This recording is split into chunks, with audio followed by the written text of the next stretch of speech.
found out there's literally no feature that allows me to mess with the control points and edit things here. So I have to try to figure out how to make it work. See, this isn't mirroring at all. This is stupid. Also, I feel like something's off, like it's still not symmetrical. You see that? It's not perfectly symmetrical.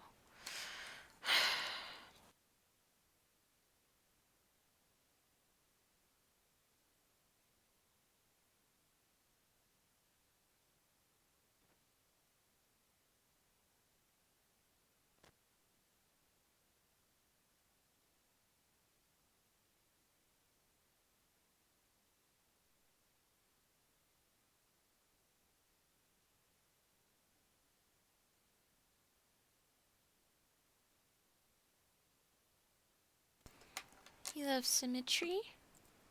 Nice. So there's this tool here that should be mirroring everything, but there's something slightly off. If you look, here's an example. It's perfectly matched on this side, almost. But look at how much stuff on this side is missing color. And it's not working some reason.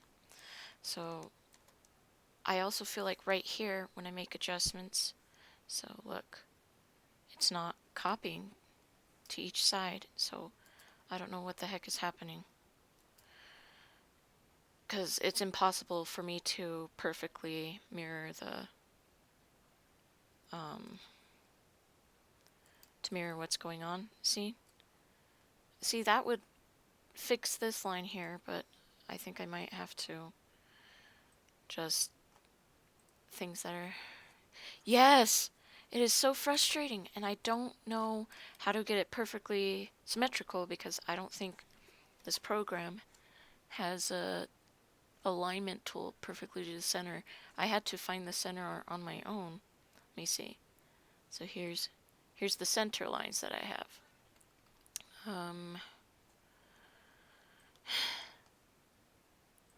So I don't know. It's frustrating because I've been looking online and I think there is nothing that exists to help me with this issue, so I have to figure out how to do it.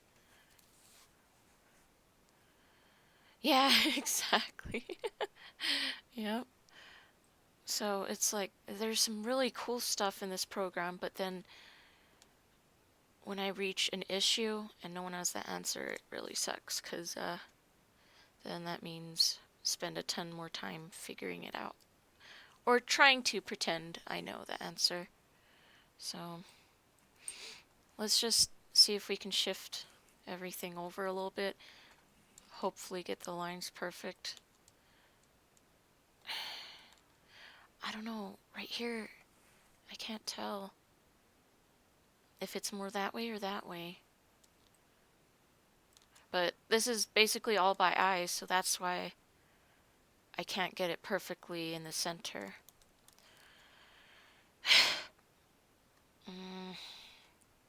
So to select selection from layer, create selection, expand by 1. Alright, now let's see if we can move it over just the tiniest bit. See if it'll cover what I'm worried about.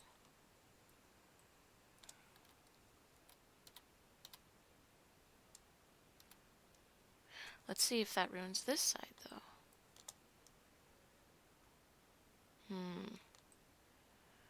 Might have. Yep. See? Look at here now.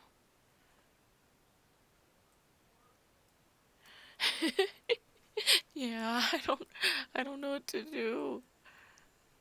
And I'm not sure too many people that use this program specifically. This is where I was like, I wish I had Photoshop right now because I know they have center align tools, but the problem is Photoshop, you just to use it, you have to pay monthly. This one was a one-time payment, and that's why most of the stuff works fine. But things like this are...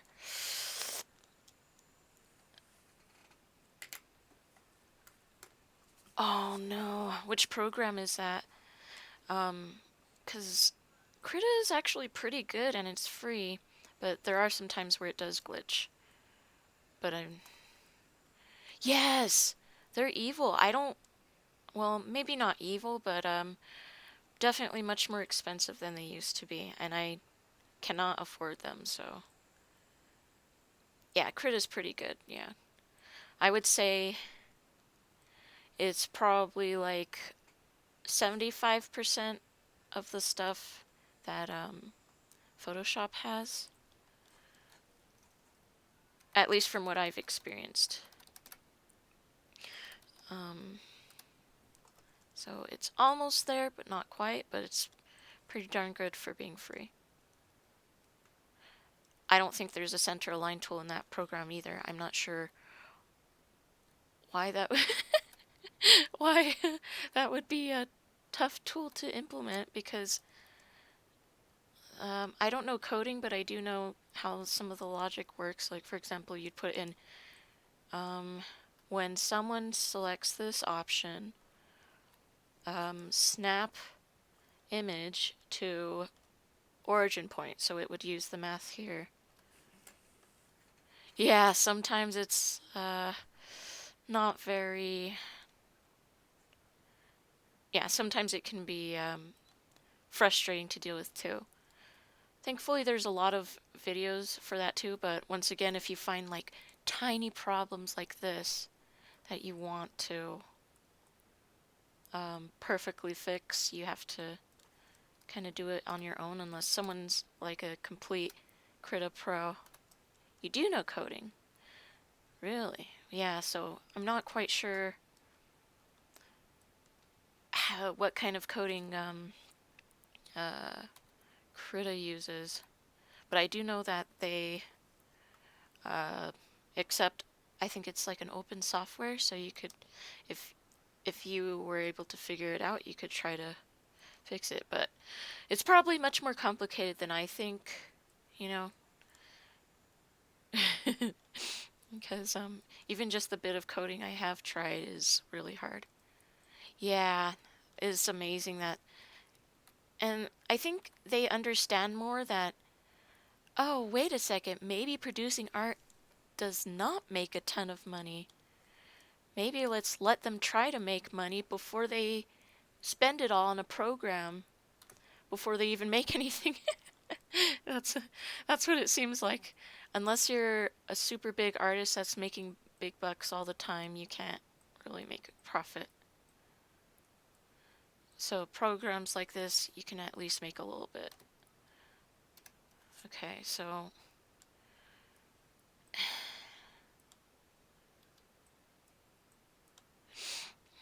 I wonder, so I know there's some, they have like a, what are they called? Not depositories, but they have like areas where you can submit changes, but you can have a local version where you test changes and have people look at it before they implement it to the final like big version. So I think that's probably how that works. Yeah, yeah. Pro software is very, but at least you know, like Clip Studio, I think it's a one-time payment for pro software at least. All right, so I think this is as close as I can get it right now. It's a little bit more lined up than it was. Obviously, you can see some gaps here. Uh-oh, something happened to the ears. Oh well. Okay, I spent 5 minutes, I think, just trying to line that up. Hopefully that'll help.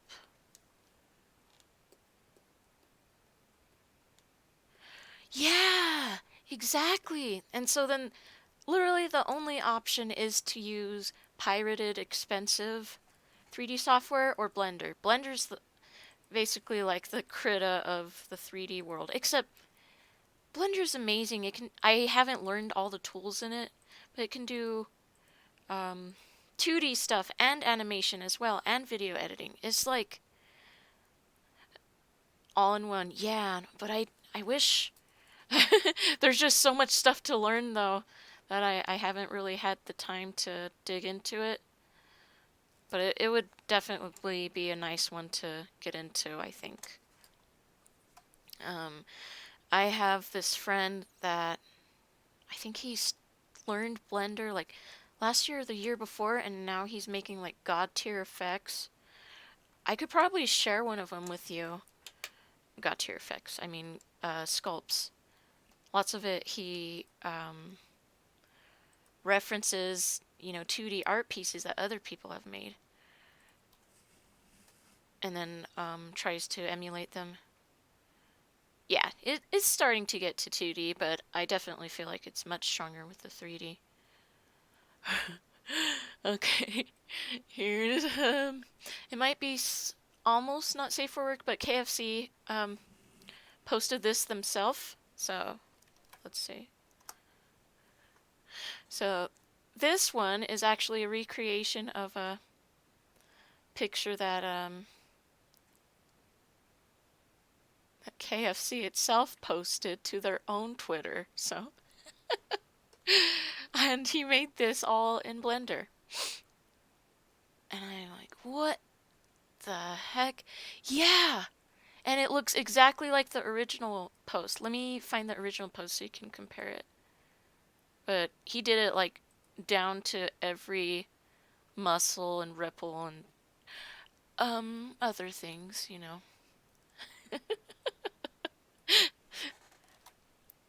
Okay. Here's the original one.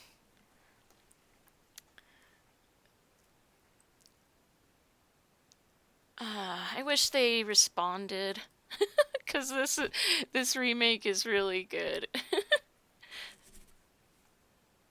But yeah, I would love to learn how to.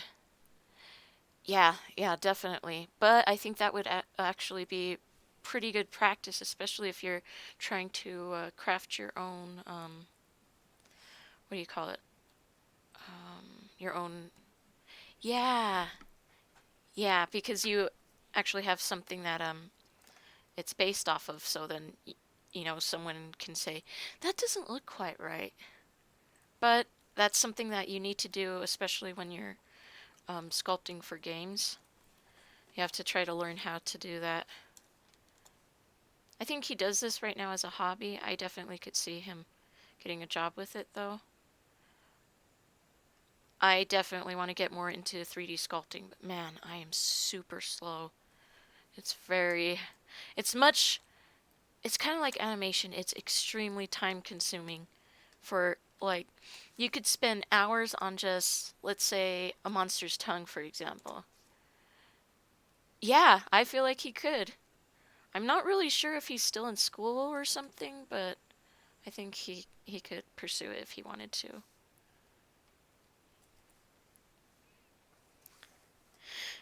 Yeah. Oh, so you've done animating mostly, maybe? Animating or what's the rigging? Each one of those things are very hard to do, and if you think about it, in for professional movies and stuff, there is a job for each one of those positions. So yeah, exactly. Hard surface modeling is. I have no idea how to do that, but there are. I don't know if you're interested in working for game studios, but there's lots of indie studios that have job postings that they put out, and I've seen a few of those as well, like looking for that position. Oh no, so now it's hard for you to not just go back to what you're used to then. Yeah, It's definitely something that happens, especially so it's almost like how would I describe it? Kind of like when yeah. I don't think it's as terrifying if you're in the smaller companies because the smaller companies they tend to think of you more as a human rather than just a you know a slave to crank things out. Especially like lots of the big budget ones, you've been hearing a bunch of awful things they've been doing. So I've while it would be exciting for some stuff, you have to submit so frequently, and who knows how many applications they have. I've sent, which year was it? A couple years ago. I sent like 5 or 6 different applications to Sony, and obviously none of them went through. You care more about the pay? Well, then, if that's the case, there's a lot more jobs available to you. Because, um, yeah, I think there's, in that case, probably getting, although there's still a lot of competition, um, in the 3D game industry, there's more consistent pay, I think. Okay, it still is not mirrored. Notice right here, there's a line going here, and it's not showing up here. I don't know. Let's select this again. Hello, Funky, how's it going? Yeah, you have to learn how to crank out different assets really fast. What's up, Ketchup? That's an interesting greeting. I showed this person the sexy recreation of a sexy Colonel Sanders. Oh no, what's going on?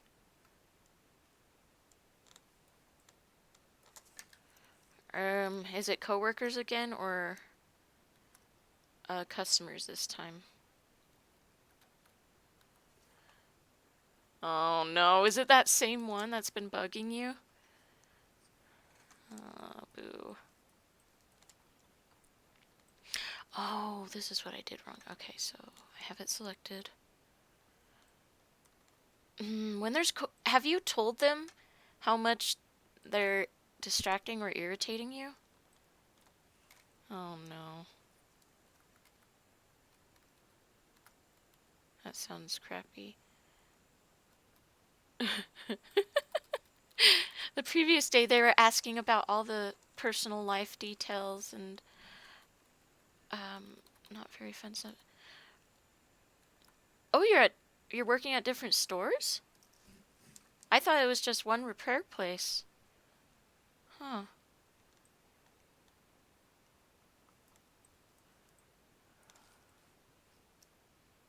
Oh no.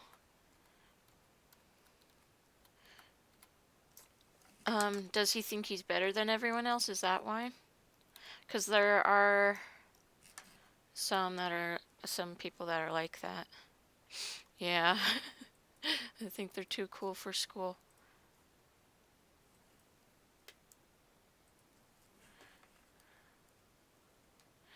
No, no.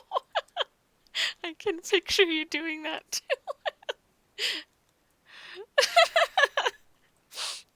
Oh my gosh.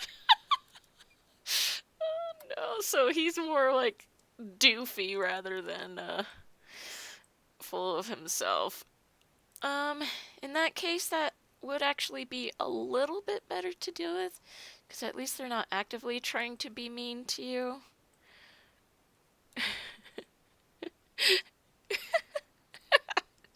That's great. What the heck, seriously? Oh no, that's not good. I know that when I was working at, I know it's a different job, but when I was working at Witch, after about a couple months, I started feeling like I could almost do everything. Oh no. So basically, he's useless. Oh, that's sad.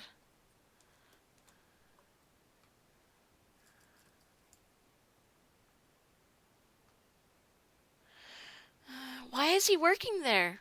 Is he is he related to someone that's in charge or something? Because that tends to be the only reason people that are very much not meant to be working at a certain place end up there. What in the world? Look at this! I was erasing, and look, okay, this ear's fine. This one, someone chewed the tip of the ear off. Watch. Undo, and it's the same on both sides, but when I don't know what's going on. This is really frustrating. See that? Chew that ear off. This one's cleaned up.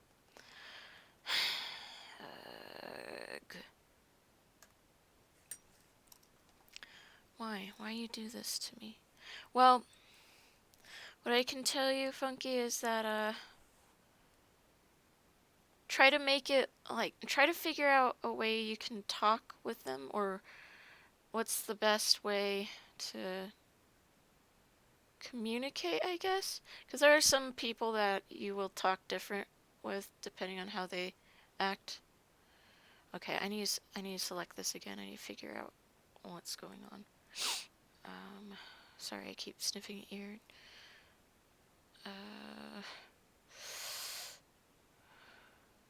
You are the manager? Seriously? Oh no, I didn't know that. Oh no. I'm sorry. Sorry to hear that. Okay, I think I might do this thing. Let's speak to the second manager. He doesn't listen. Is he just... I don't want to be rude, but... Never mind. I was going to say, is he brain dead or stubborn or what's going on? Because I know that for me, I take a long time to learn things, but that's because I want to try to get everything right. If he's not trying to get everything right, then yeah. Oh, I'm sorry. Yeah.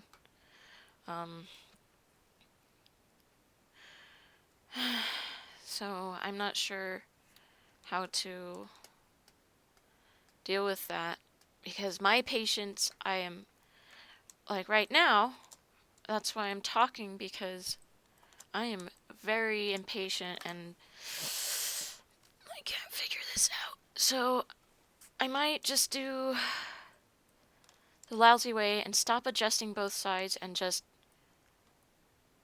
mirror where I am. Let's say the left side might be better or right side. I don't know. They look the same, but they actually aren't. So here's what I'll do. Let's select center lines. And then I have to make a selection within the moose. Is everything selected? Yes. And then I go like this.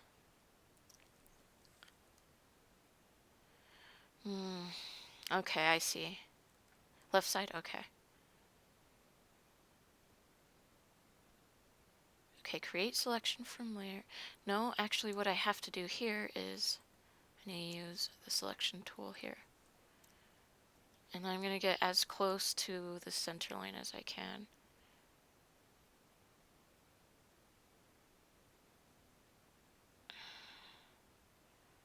Alright. And then, what? Oh no, the selection did the mirror.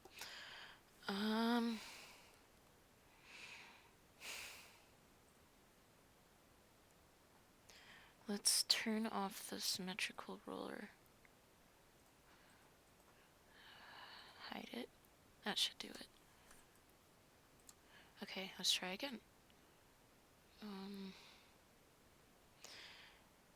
Yeah, so basically his skills are different because I know for sure I would not be able to work at that place.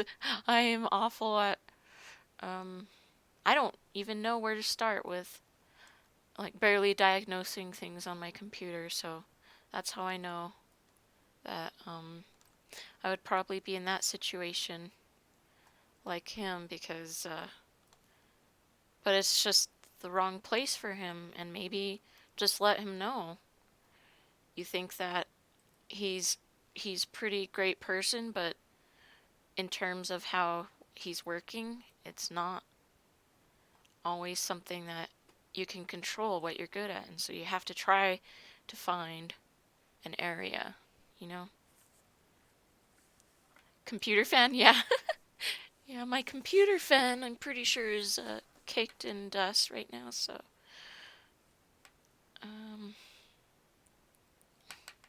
okay, so now I have this selection, and what I'm going to try to do is edit. Oh, duplicate, and then. Yeah, so he's probably just someone that was wanting to get into this, but probably does not have that skill set to do it. And sometimes when it comes to certain things, like for example, if I were to have to repair a car, that would take me years to learn to do that. You can't just go in the job and all of a sudden start working. I mean, that's in just simple to PS4. Oh no, yeah, that's not good. Okay, let me edit. Come on, where's copy? No?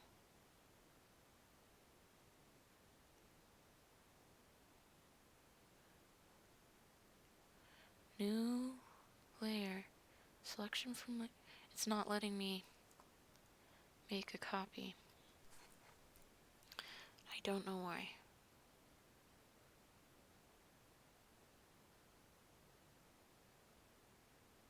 Yeah, it won't last very long.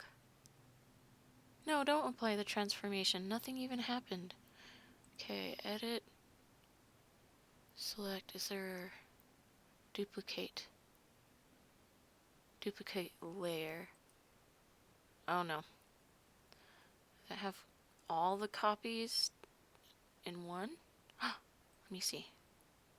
Let's hide that. I think that might be right. So hide that. Nice! Okay, I fully copied everything, so if I mess up, at least I'll have that as background. Or backup.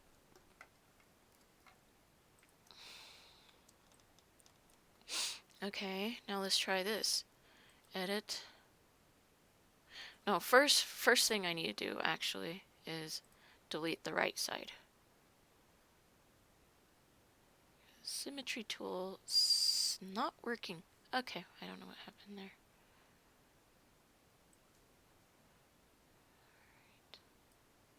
Right, and alright. Cool, you're dead now. Okay, now we're gonna do this side. Wow. And then we go like this. Edit.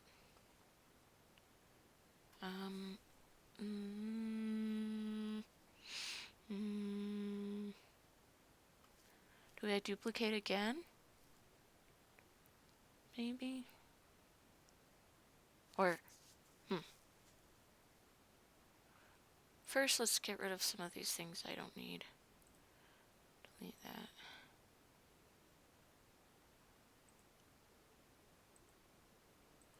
Yeah.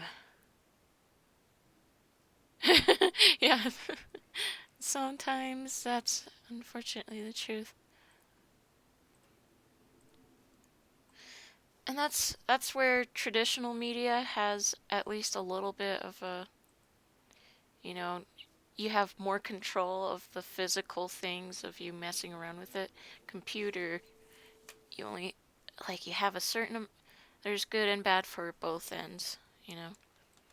Especially how much cleaner everything is when you're doing art on the computer versus doing physical art like painting or pastels. Those are extremely messy. Also need to delete this. Alright, so I think I have everything condensed down. Save. Alright. Now we are gonna do edit layer, duplicate again, and then we're gonna do edit, transform, flip horizontal. Okay, why didn't you go on the exact other side? You freak. Oh well. Let me see if there's an option. Hold on. Edit, transform. There's dot dot dot, but it doesn't give you an option to. Oh wait, what's this? Flip horizontal at center for rotation. Center rotation. Let's undo that. Let's see what happens. Center. Okay. Now I have the second one selected.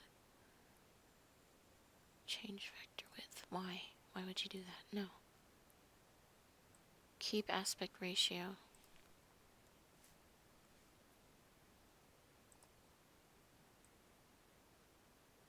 Just canvas. Sure. Okay, what the heck happened? Yeah. Oh no. And so then you probably have a harder time doing your job.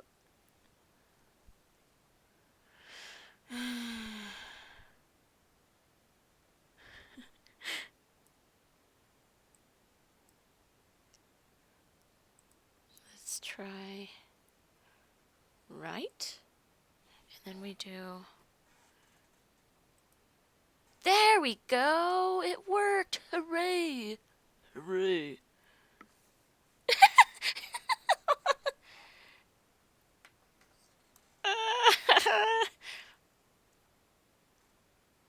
That's pretty funny. Yay! We've got a symmetry going on here. Now, let's see what happens when I do changes. If it will actually stick to that. Alright, save that.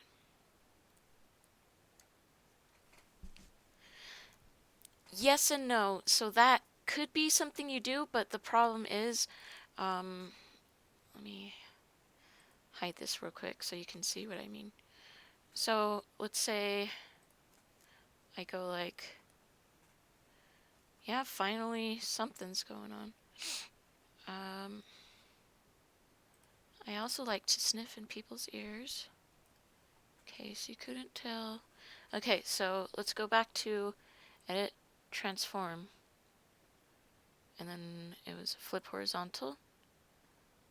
But see here, because the center of rotation was here, it flipped it horizontal just here on this side. But when I move the center to, okay, so where is it? Center of rotation here. I moved it to the right. That means it'll flip from this point on the canvas here, rather than the center right here. And reason why I couldn't just, so this is what happens if I decide to center.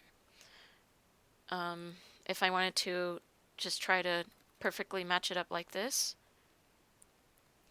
I could, but once again, this one unfortunately is not snapping to the grid.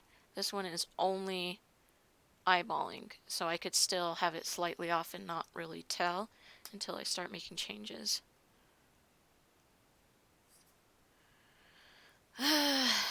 Jeez. Well, that only took about almost an hour to figure out. That's okay. Let's turn this back on. And then what we're gonna try to do is figure out how to copy these.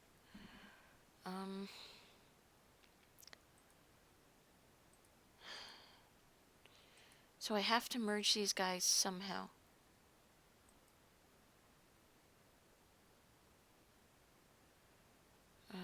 Okay.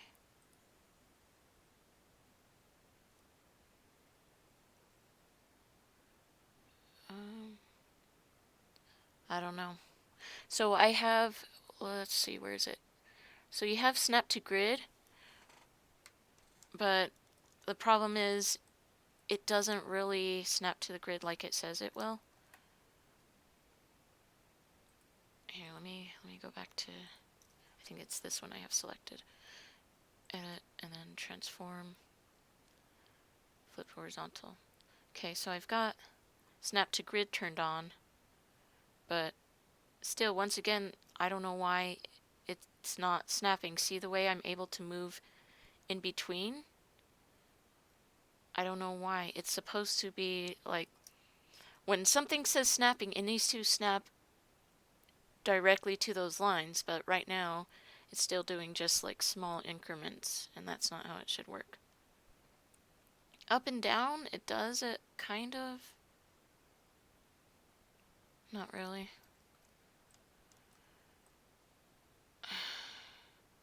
Yeah, so no sé. Yeah, do not want to play that. Right, so let's see, how do we combine these guys?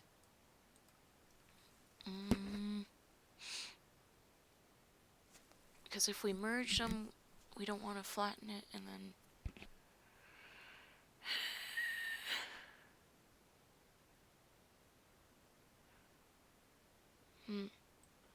Let's try... If I put that in here, does that work? I don't know. Eyes copy too. So maybe I go like this, merge the eyes together. There we go.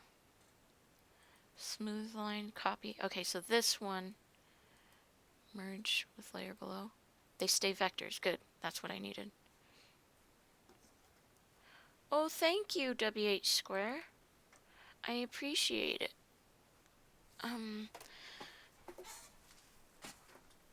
Okay, that just reminded me I need to move so my leg's not falling asleep. There we go.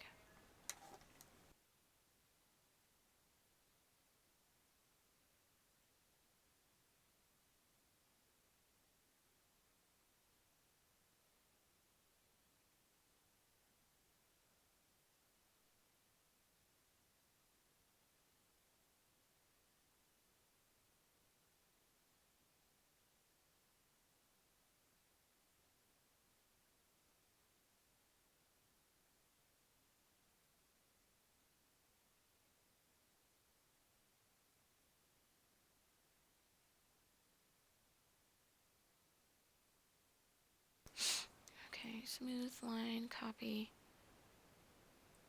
2. Alright, so that's good that these guys are together. This is going to be an annoying one to combine, but we'll try it. I'll say merge selected layers, and then we will merge selected layers. There we go. Now the antlers are in one layer. Then we've got the face. We're going to put that together. Transfer to lower layer. Wait, what? Hi there, Tomcat. How's it going? Merge below. I said. There we go. And then there's nothing in this anymore. I don't think.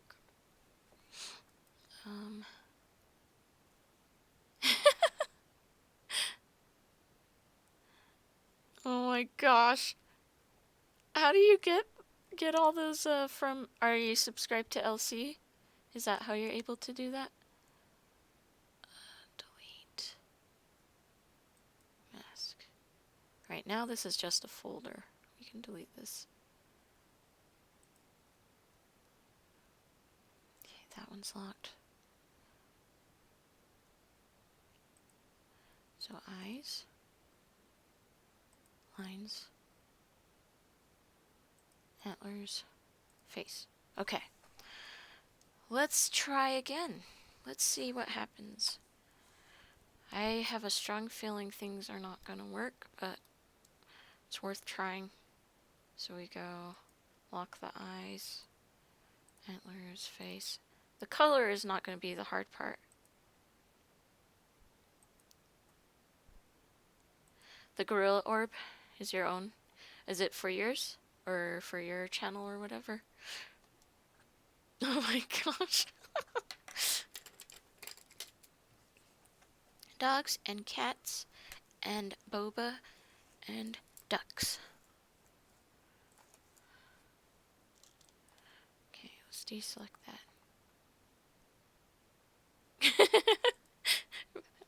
When did you last stream, Funky? I haven't seen you stream in a while.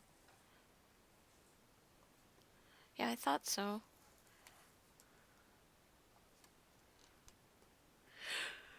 Oh, sorry guys. I didn't eat lunch, but I don't even know what I want to eat.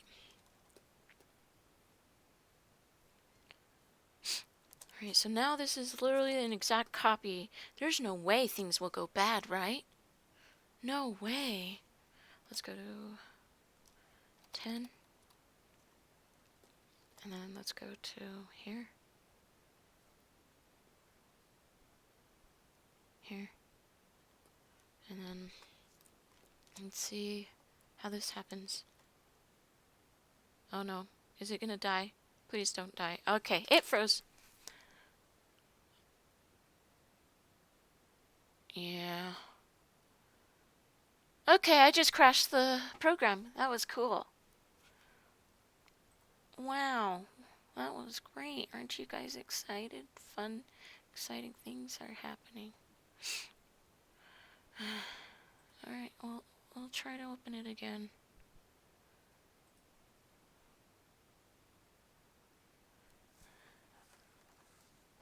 Said, no, I don't want you to be able to edit your own picture. Let's make sure you die. And that's what happened. Okay, everything's saved. Let's mess around with vectors. Okay, so that's fine. Now, are we going to crash when I select connect? No. But look, it's also not mirroring. Whatever. The only thing that's working is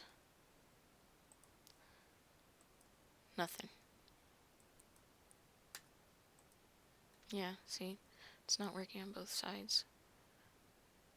The only thing that works on both sides is this tool here and which one? This one.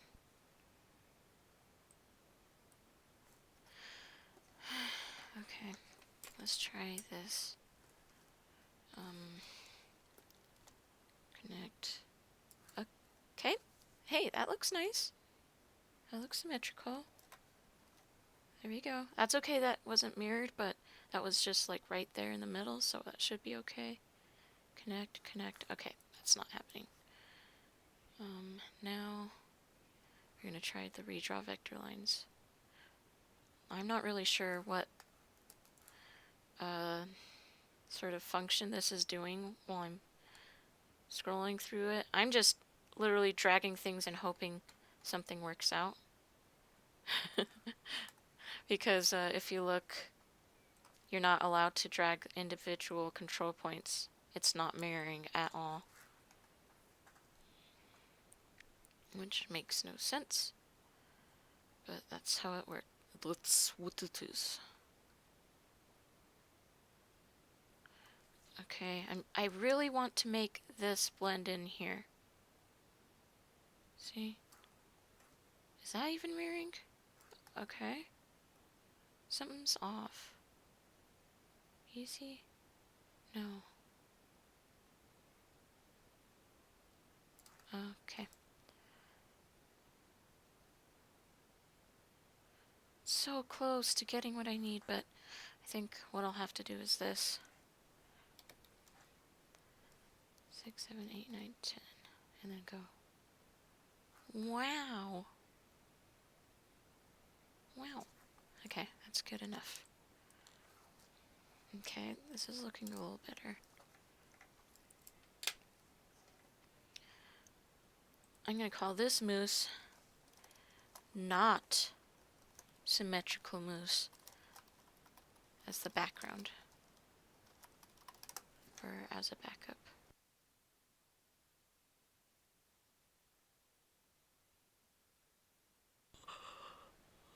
Oh, yeah.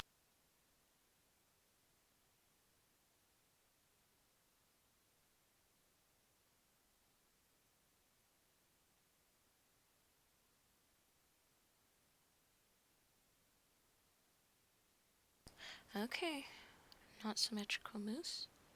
You stay there. I'll just call this one normal moose. Or, yeah, symmetrical moose. There you go. Alright, I think this should be okay. Now, let's see another spot that needs to be fixed. I really want to drag this part down. Let's go back to here. Here. Redraw vector line. Well, let's see how that works. I don't know what's happening here.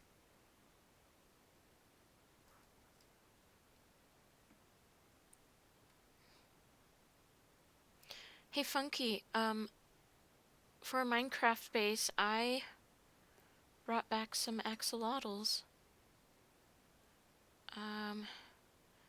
And made a little, what do you call it? Temporary, you could call it shelter maybe for them. I want to make it out of glass so that we can watch them swimming around. Okay. And, you have to feed them. Oh no! Is there not a single axolotl left? Well, with the name Anarchy Server, you should probably expect that. That's not nice.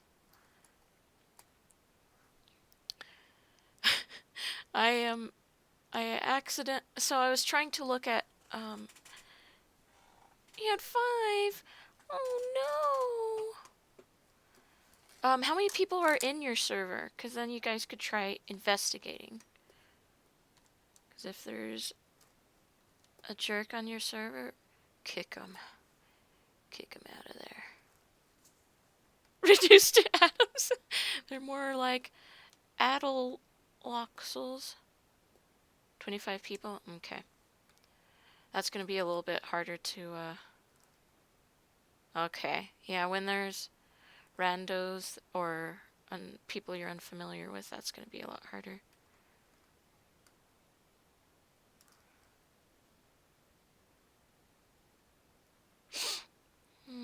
That's very sad. Looks like I'll have to find some more. Hopefully he remembers where he got them in the first place.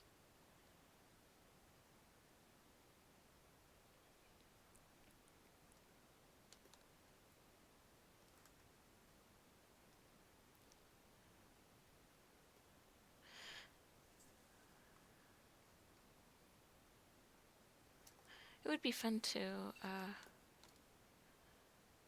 stream Minecraft, but I'm pretty sure my computer would not handle that well. It barely handles Minecraft on its own, so can you imagine streaming it too?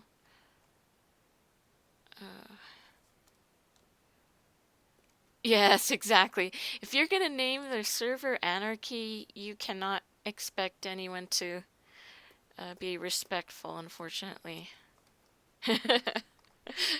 Yeah. Okay, you have another one? That's good at least. Yeah, the smaller ones I actually enjoy a little bit more.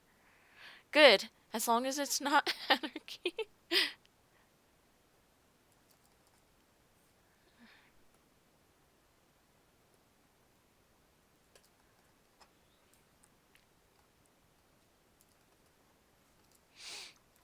Something I want to do once I'm done with this project is, so there's this, I don't know if you guys have some fun games. Are you going now or later?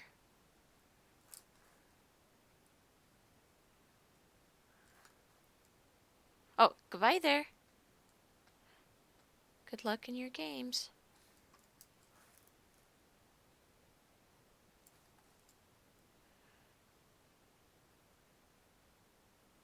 Pinch. Let's see if that. Okay. Something happened there. Have some fun games.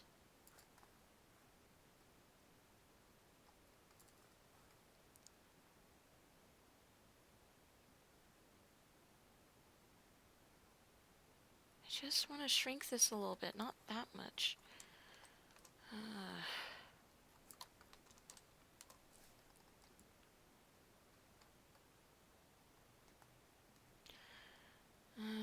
Okay. I'm just gonna leave it that way, I guess.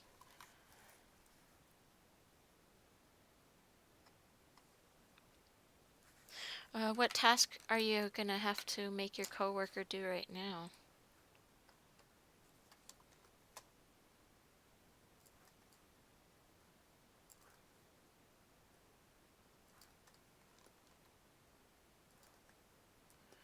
Right, so I think the ears are mostly good.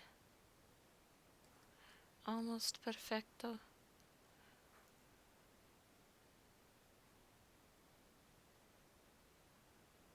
Okay. Not really sure what's going on here. Why this is happening. Or what is even happening.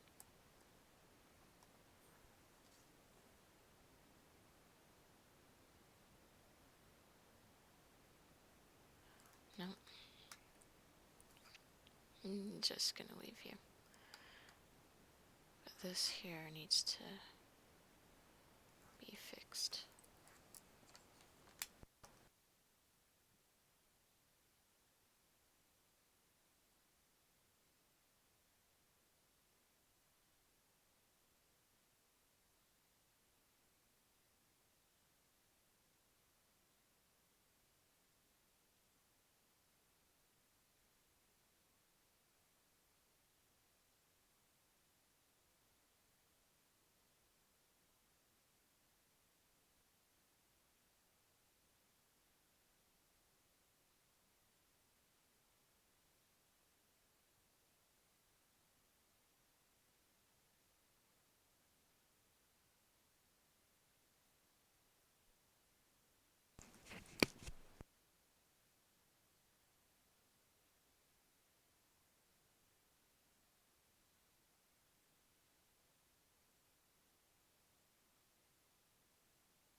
That is okay. No worries, Funky. You do what you gotta do. I do not have the most entertainment, so. But I am watching something entertaining if you want to watch. It talks about Tyra Banks and America's Next Top Model and how they exploited the contestants on the show. I watched it when it first came out and watched several seasons. Yeah, it's so this channel is called Cruel World Happy Mind. She does a bunch of scam stuff, looks over. So if you're interested, that's what I'm watching right now. I would put it on the desktop sound, but I'm not sure how much, if that's okay to be done, if like Twitch will freak out or YouTube freaks out, but I guess I can put the sound on, huh? Yeah, there we go. Okay, so you'll hear it in the background. All exploiting their story or sensationalizing a part of them. Exploits women, period.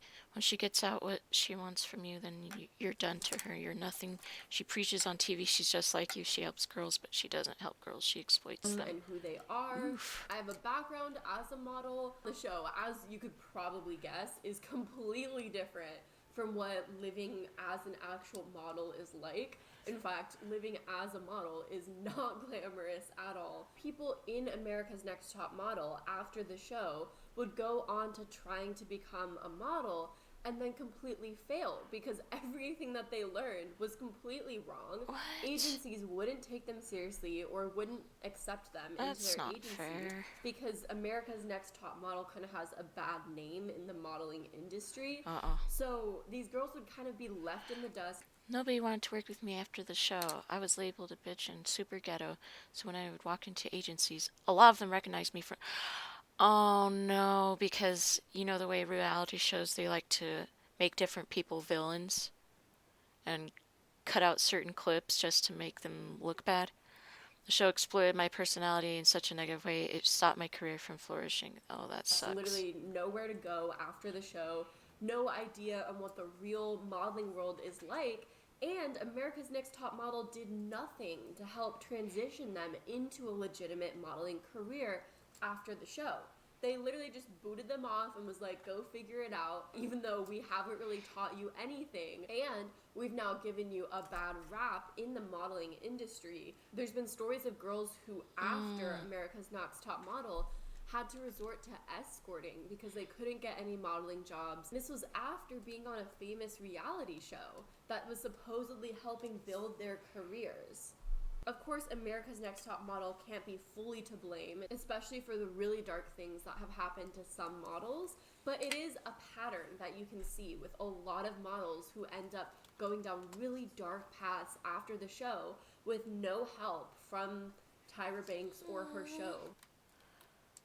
Pattern that you can see with a lot of models who end up going down really dark paths after the show with no help from Tyra Banks or her show. Lots of them look like they ended up drug regarding Tyra Banks is the fact that addicted she to drugs. continually claims that she is building women up. Yet throughout her show, she is putting women down and pinning them against each other.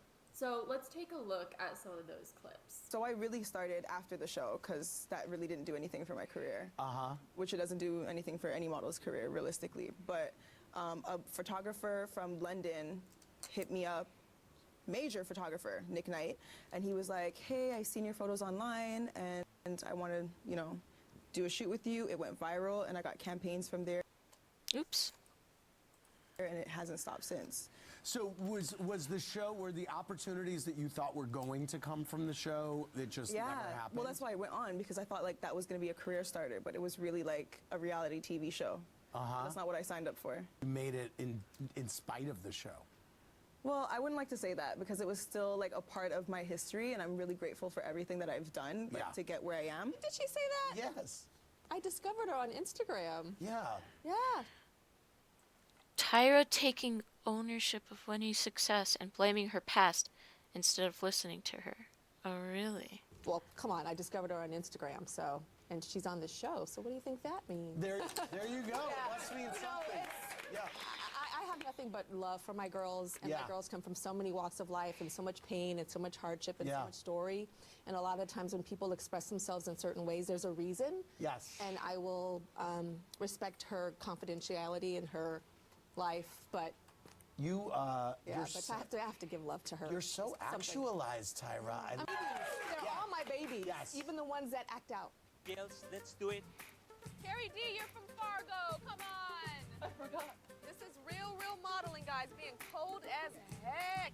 There's a point where my body just literally takes over. Like, I feel like my skin and everything is just like pins and needles. Put your hair. What the heck? In a freezing cold This is pretty, girls. pool. Okay, la, la, la, la, la. Get the shot, get the shot, get the shot. But when the camera got on me, you know, I try to just shake those shivers away and not let it show my face. But I will say though, this is not entirely far from the truth of modeling, because I did do a photo shoot once in a freezing river in the middle of winter with a block of dry ice in there to like give this smoky effect on the pictures. As a woman who's been through that, as Tyra Banks probably has gone through extreme pain in the modeling industry for a photo shoot, you'd think maybe she'd want to be kinder to the models on her show and not put them through that, instead of putting them at risk for hypothermia and all that crazy stuff.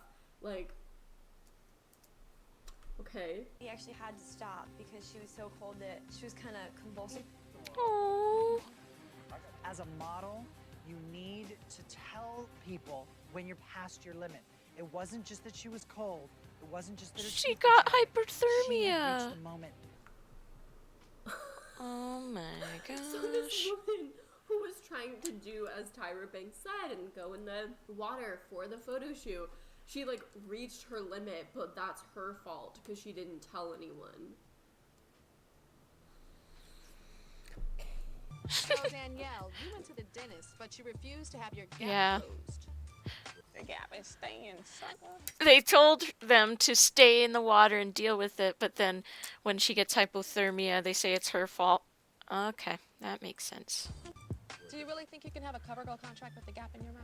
Yeah, why not? This is all people see. Easy Reads Beautiful cover. What the heck? Not marketable. So Tyra, this woman that's empowering and lifting people up, is telling another woman that because she has a gap tooth, that she's not going to be a model because it's not marketable. It's not marketable. Whatever. The fact that she talks about how much adversity she had gone through for being a woman of color and a model, to turn around and then tell someone, you're not going to make it because of this thing that's different about you. It's just so hypocritical. It's so different than her message that she supposedly has. It's just like, do you not see the hypocrisy in your own statements, in the ways that you act? To make matters even worse, she had a white woman get a gap in her tooth, and somehow that was marketable. What's the difference here? Now there's a twist. We are actually going to switch your ethnicities. Oh. The challenge I remember here this. really is taking on the persona of that other ethnicity while in the photograph and owning it. I'm half black, so being transformed into a proud African woman for me is definitely an exciting experience. All you to be made up as a white woman, it's a little mind-blowing. A black girl with a nose job, come on. You're a Jackson. Let me see what she said. Yeah, so I very vaguely remember this on the show because it was one of the earlier episodes. A white woman, it's a little mind-blowing. A black It says the statement is disgusting and should never be allowed on a TV show. Something about nose job. girl with a nose job, come on. You're a Jackson. Yeah, definitely. Especially the way they were saying how act like that ethnicity. Huh? Yeah. Very strange. And Tyra's the one that okayed that. That is so weird. I got you, sweetie, I got you. You're not gonna go. Couple more. So Tatiana, your face a little up. Go sleepy bye-bye on her cheek. Dear child. Michelle is gonna have it easy with no weight on her baby. We know that this is very wrong now. We all are aware that this is not good. Like, we know. Why did you pick the cowboy hat? It's more on the simple side compared to the other hats, so that I can go crazy with accessories and express myself without being cliche. You have this intensity to prove your sort of Africanness, and I think that What? So she's expressing her decision. Cliche. You have this intense. And then the judges, so this is what the text says, judges pick apart how she chooses to express her culture.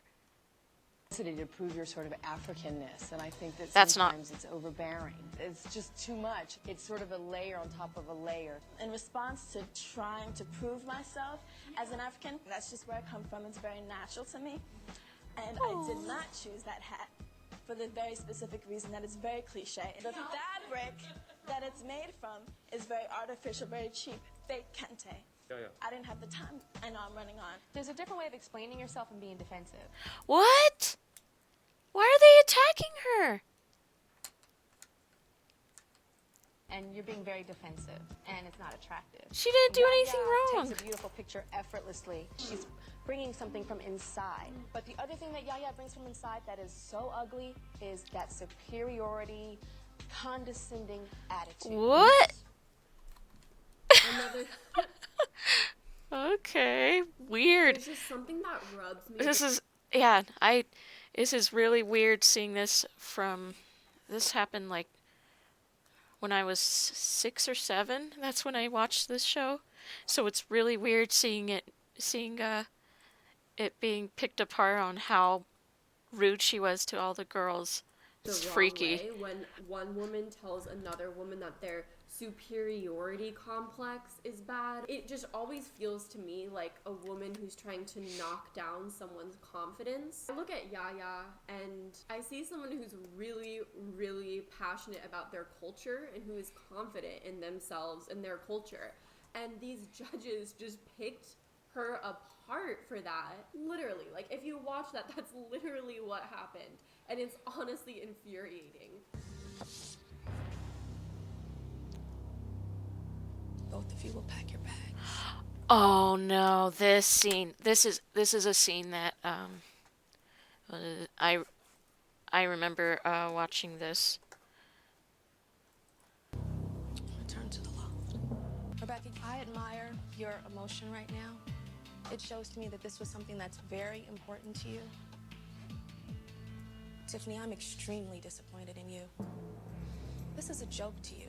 You've been Just because she's not crying, she thinks that she's not upset. And so then what happens in the rest of this clip is she starts yelling at her and acting like she's a horrible person because she wasn't crying. But she even explains, that's not how I express myself. You know, not everyone has to cry when they're feeling awful. through anger management. You've been through your grandmother getting her lights turned off to buy you a swimsuit for this competition. And you go over there and you joke and you laugh. This is serious to this girl. Yeah, that's this should be serious what to you. people do to cope. I'm hurt. I am. But I can't change it, Tyra. I've been... Yes, you can. No, You can't change what? I'm sick of crying about stuff that I cannot change. I don't have a bad attitude. Maybe I am angry inside. I've been through stuff, so I'm angry. Yes, Everybody but it's did not, something. this is not, be Okay, quiet, but Tiffany. everybody Be don't quiet. That's what is I'm wrong not with trying you. to- But you're not. Stop it! She won't let her talk. I have never in my life yelled at a girl like this. That's a lie. When my mother yells at this, it's because she loves me. I was rooting for you. We were all rooting for you. How dare you? Learn something from this. Holy moly. I can't just imagine someone else here. This person, that whole scene is such a freaky scene, seeing Tyra being rude for no reason. Because she didn't react the way she wanted her to. So this one says, model feels uncomfortable with revealing nature of photo shoot. And down there, except my husband, you know. And if I show it to the whole world, you know, what's so special when I get... I just needed to go because we haven't got time, and it's a real shame she wasn't comfortable being nude under her makeup. Hi, Anna. Hello. How do you feel about being the only plus-size model here? I'm sure of myself. Plus size? What? She's like a size 3. That's plus size? You know, that's who I am, so that's fine. We don't have a picture for you. And Oh my I just felt like I gosh. could not do it. It was not ladylike to me. Not ladylike, what does that mean? That's all. I get it. It's your religion. Her refusal to do the session didn't work for me. She was in front of me, that attitude. That was the problem for me, the attitude about it. She didn't even It's know wrong what to argument not want to was be about nude, why I she guess. didn't do it. Yeah, So, plus like, size. half an idea. So those were some of the major things that came out about Tyra Banks, specifically just kind of doing things that were a little bit controversial. I do have to note, when Tyra Banks did a lot of these things, they weren't as widely accepted as controversial or bad things to do. But when you add up all the other puzzle pieces that I'm going to discuss today, you start to see a much bigger picture at play.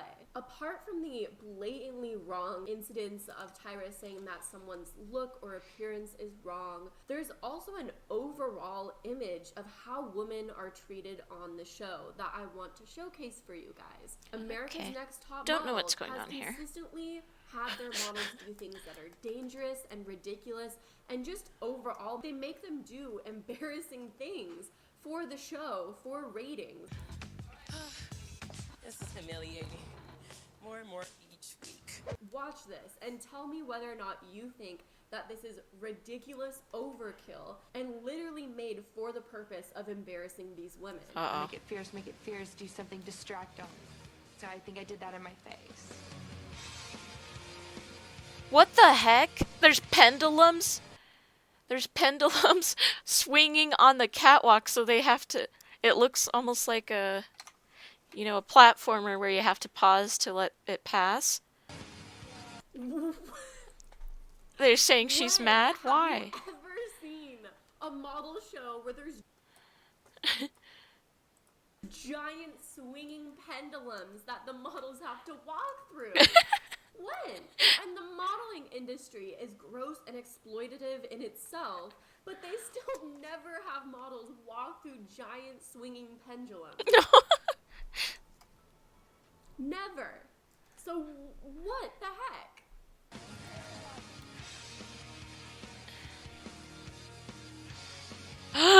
Oh! Knocked her off the catwalk. What the heck? Surprised in his face, he's like, "What? Someone got hit by the giant swinging pendulums on our stage? We never saw that coming. Oh my gosh. Jerks. I can't believe it." Like, they purposefully put those there, hoping that a model would get hit by them and fall for drama on their show.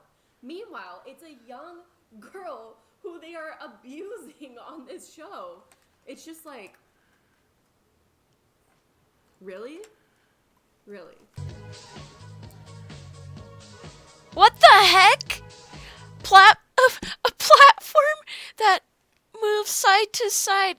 It looks like a, you know, those rope bridges where the wobbly ones that are moving all over the place. That's what it looks like they're walking across, except there's no ropes and it's on top of water. So here they are once Okay, again, she's gonna explain it. making models walk on an uneven plank above water in heels. There's literally no point in doing this. I'm so confused.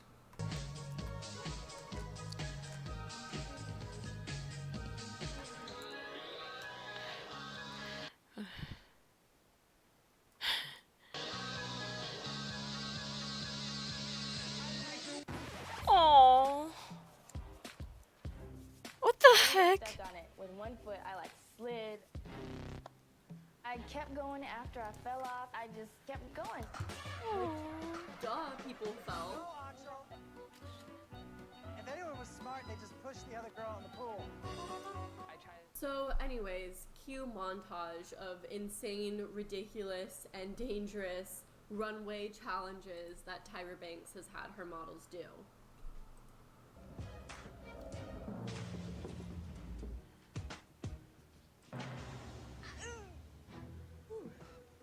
Oh, wait. Just wait. Gather yourself before you step up those stairs. Make sure your ankles are straight. Okay, now you can exit. Oh my gosh. She's on platform shoes that are like 8 inches tall.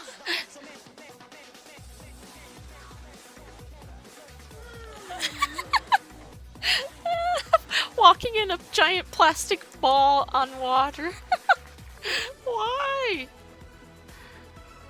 I don't know how the bubble moves, but it's just like it was not working properly. I think I had got like a defective bubble or something.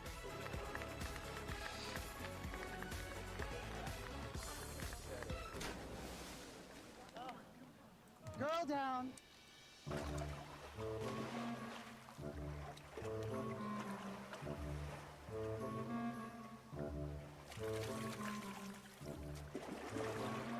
Oh, poor thing, she's stuck in the water. My whole thing is I have to concentrate on the emotion in my face and composing my face. Oh no, what's So I this get one? on A treadmill? Oh! Lord, I did not just say that. It was really bad. They're having to catwalk across a treadmill. What the heck? I've never felt more embarrassed In at heels. one time in my life. That is so stupid. A lot more clips of models being put through emotional, physical, mental torment. This video would go on for hours if I showed them all. Oh, what happened? Oh my God. She fall over? Oh, let me see. One time in my life. Oh, she fainted or fell over. Oh my God. Touch her pole. Check her pole. Oh no! I'm alright. What the heck? Today you guys are gonna learn about acting! What? Acting! Tyra was pretending to faint and be sick so that she could... Oh my gosh, those poor girls. Why?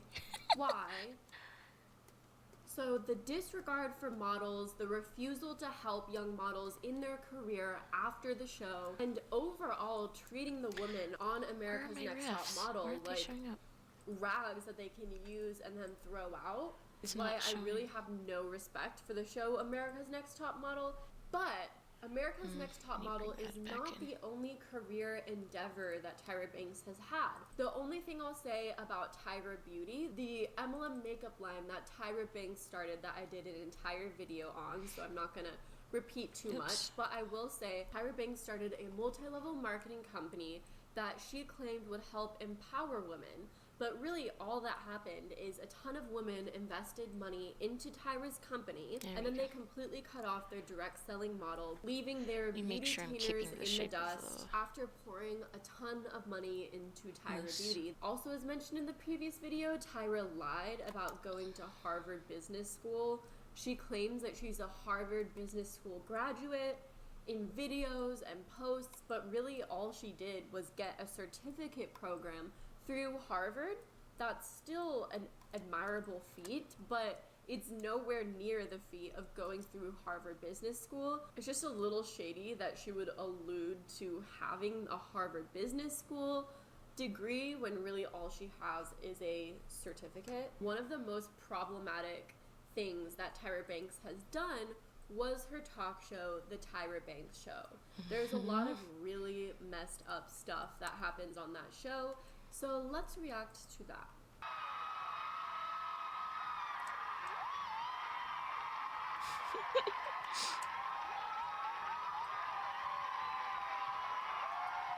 Okay, some reason Tyra's just... Did she make the whole audience just be in underwear? Standing up here in my underwear. I'm used to doing this on a, a Victoria's Secret runway or in a catalog, but not on the Tyra show. So I need a little help. Everybody, on the count of 1, 2, 3, I want you to lose those under the canopy robes right now. Free that underwear, everybody. Yikes. Imagine going on to a talk show and having to... and being asked to get into your underwear. Do I think being in underwear is a big deal? Do I think no? Like, we all should be comfortable in our own skin, whatever. But I just imagine like showing up to the show, being like, I'm here to watch the Tyra Banks show, and then to be told to get into my underwear to participate as an audience member. Okay, I'm making I the don't nose know. too It's a rounded, little I weird think. to bring it up once again. It feels like the exploitation of these younger women because you look in the audience and it's all young women there. Like, I see maybe one dude. Looking at it from a distance, you can see that they strategically placed young women in the front, in the cameras, to get into their underwear to boost the ratings or something. So Catherine McPhee, a singer from American Idol, came onto the Tyra Banks show, and the topic that was chosen to be discussed was whether or not Catherine McPhee's boobs are real. And then What Tyra the goes heck? on to feel her breasts. Of course, she asks Catherine for permission, but if you are on a talk show and this famous female celebrity asks you to feel your boobs, you're going to be on the spot, you're not going to know what to say, and you might say yes just out of awkwardness. Like, think, if a dude did this, Yeah. an interviewer, a newscaster, get in any big sort of trouble. celebrity person did this, everyone would be outraged. They're saying that my boobs are fake, and I know Oh, that they you've gone are? through this before. I And have. I have to admit, it really bothers me because it's something that's yours, and people are saying it's not yours. It's very frustrating. You have real boobs. When you walked out, I saw them jiggle. They jiggle. That is so weird. I can touch Why it. would you be so obsessed with Now someone else's I want to boobs? talk about something that just rubs me the wrong way, and that is the way that Tyra Banks treated young men on her show. Oh, She made no. some really obvious sexual advances towards young men Oh, on her no. show, and just made them very visibly uncomfortable. And I really want to talk about that because, once again, if the rules were reversed, that would not be okay or acceptable. And in my opinion, at least, we want female role models, female celebrities, people in the spotlight who are females who are inspiring other females. We don't want them to be creepy towards men. Obviously, a lot of men are very creepy towards younger women on talk shows and things of that nature. But that doesn't mean that it's okay for a female in the spotlight Do that. to be doing Yep, the same that's thing. true. Taylor into real good. Yeah. Guess what I have? Uh-oh. No, you didn't. The fans A thong? are wearing G-strings What that say the Team heck? Robert, which is yours. Wow. This has a little stain on it. Oh, no, it doesn't. That's disgusting. And Team Taylor. Girls are actually wearing those. Oh my gosh. Tyra claims they're used panties from Bias. Never be associated with any model. No, it's just showing that if you're gonna, basically, modeling does not seem like a very good, career path, because, So, Tyra... Oh, that was for Taylor Lautner and, Robert Pattinson during, the whole Twilight stuff. She, has creepy. Robert Pattinson, I forget how it's, but she has him bite her. What the heck?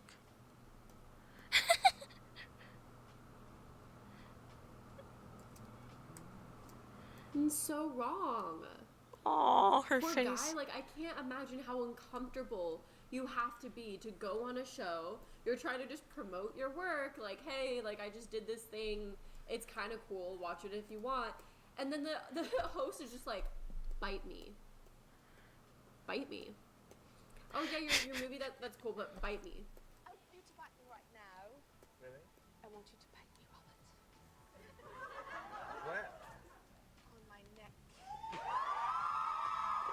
Creepy. Are you absolutely sure about this? Really Tyra? serious. Yeah? Yes. All right. Oh, that's creepy.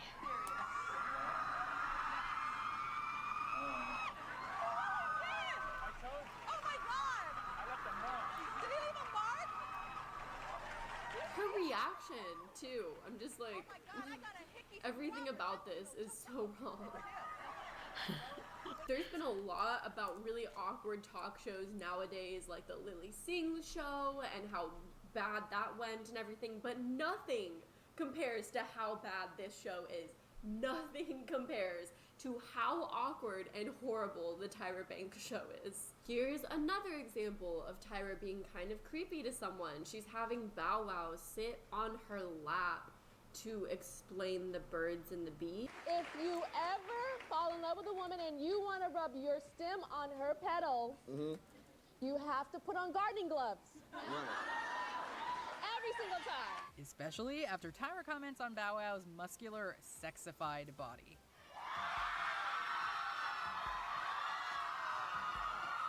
She's forcing him to make out. And then she kisses him on the show, and he looks shocked. Poor guy. She feels a dude's butt on her show. Oh my gosh. Oh no. Stand on up. Let's see it. It's not too big. Turn up. Turn around. She's just starting to grab his butt. Poor guy. Turn this way.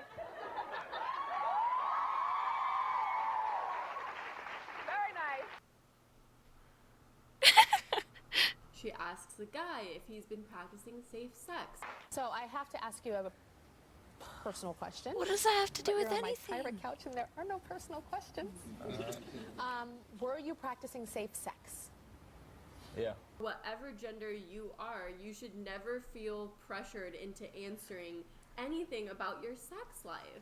Well, Mr. Elvis, you look hot to me. I like a little tummy and a little, Thank you, baby. little extra tire around the waist. Woo, Mr. Elvis! Then Tyra pretends to have rabies. I apologize to everybody. I'm not 100% today. I'm not feeling great. I jog a lot in my neighborhood, and I was jogging today with some friends around my neighborhood, and a friggin' dog bit me. Yeah, he bit me like right here, so it's like a little weird right now. I had to get rushed to the hospital, and then the doctors are like, well, did the dog look, like crazy or anything? And I'm like, well, he was angry and he, was like salivating. They're like, okay, was it like foamy salivating or was it? And I'm like, well, it was kind of foamy. And then they tested me and the dog has rabies and had to get a shot. Thank God it's not 20 years ago. If it was 20, 30 years ago, I would, it would be really, really bad. So I'm feeling a little weird, but I'm okay.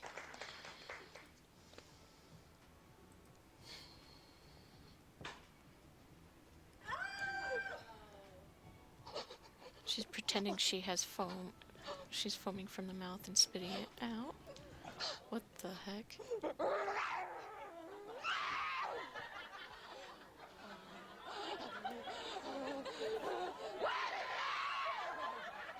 What the heck? I think the girls are just kind of freaked out, like they're not actually enjoying it or pretending to have rabies. We're breaking you today! Start the show! Tyra break! She barked at the audience because she had rabies. What are you doing? That's a bigger picture on some of the really shady, controversial things that Tyra Banks has done. But let's look at her latest business move and see how controversial that is. So Tyra Banks I feel like I planning almost to have all the open up shapes something right here. called Model Land. Ever wanted to be a model for a day? Well, here's your chance thanks to Tyra Banks' new theme park. So, Stephanie, what is this place? How does somebody just become a model? Tell us everything. Okay, well, Sam, get ready for this. It's a 21,000 square foot attraction in Santa Monica, and you've just got to see these pictures inside. So all you can say is gold, glitz, and glamour galore. This is just the lobby, and if you want to get past it, you've got to splurge on a ticket. So buying a ticket will get you in a room like this. Here you do a photo shoot complete with tips from Tyra, but there's no word yet whether or not she's actually there in person, and you leave the day with your own personalized album. So tickets are as cheap as $56, but get this, they go as high as $1,500 too. So the price of your ticket gets you a I think that makeover, looks. wardrobe changes, It doesn't need to goodie be bags, as. a robe, VIP seating, and it officially opens May the 1st. Although maybe make this part a little Would you ever wider. drop money for such an experience? No. This is wise enough to know that my beauty is not defined by you. Whoa, why are you Beauty yelling? is all shapes and sizes, all colors and genders, young and old, tall and short, thin and thick. It's not Chill out. Yeah, I said it. And while you may spend the rest of your life trying to convince people otherwise, And it's not attractive. never succeed. Oh, she's showing Because scenes from the single day I will continue to fight America's Next your Top Model. oppression that makes people feel like crap about themselves. That is so ugly is that superiority, condescending attitude. You could say that Model Land is the aftermath of Tyra seeing her wrongdoings in America's Next Top Model and all of her other following business ventures and trying to make up for it by creating this model land where everyone's beautiful and we all have the power to be a model and to be seen as accepted. But on a real note, modeling should not be the reason that you're accepted. It should just be for who you are. But in my opinion, Model Land comes across as a sad effort to capitalize on the growing positive movement of loving yourself and accepting differences within one another and appreciating the beauty of all women. And that's what frustrates me about this entire endeavor. On the Model Land website, here's an excerpt called From Tyra about what Model Land is. From Tyra, imagine at a time in your life feeling insecure or full of self-doubt. Imagine questioning your self-worth because you don't look like what the world has told you is good enough. Is that someone you know? Is that you? I believe all shapes and all sizes and all ages and all shades deserve to feel beautiful, powerful, and experience the fantasy versions of themselves. So Tyra Banks literally goes from saying if you don't look a certain way, you're not marketable, to being like, well, I lied about that. Anyone can be beautiful. All standards, all shapes and sizes. Yeah, big anything. Angie, But she also Angie. buy my ticket to this thing. So it almost feels like the woman that she made feel bad about themselves through her show, she now is trying to profit off of through Model Land. So I'm going to make the eyes so anyone more can be a model. black like this. Well, that's completely different from what your entire show was about, where you have to be special to be a model. A lot of this stuff on the tickets is also just really weird to me. Handcrafted Model Land elixir and an assortment of artisanal truffles. Veiled VIP sitting. This is for the fantasy dream, the most fanciest version. The ultimate concierge service. Additional wardrobe changes. Custom curated row for Instagram. The entire purpose is to curate photos for Instagram, but also it's like an amusement park experience. Here's what they say. Model Land is a wondrous place in Santa Monica, California, where everyone can live the ultimate modeling fantasy. It's not a fantasy, it's a job. It's not a fantasy. The first of its kind, story-driven attraction features fashion and beauty, photo shoots and runways, shopping and theater, and most importantly, you. No two visits to Model Land will ever be alike. If you really want to inspire a woman, maybe start teaching that you don't just have to be a model to be accepted and liked. Can't there be like stem cell what happened? Researcher land, biochemist land? Why does it have to be model land? Tyra Banks is literally entirely made of hypocrisy. It would be misleading of me to not mention a lot of Tyra's philanthropic endeavors and charities that she has donated to.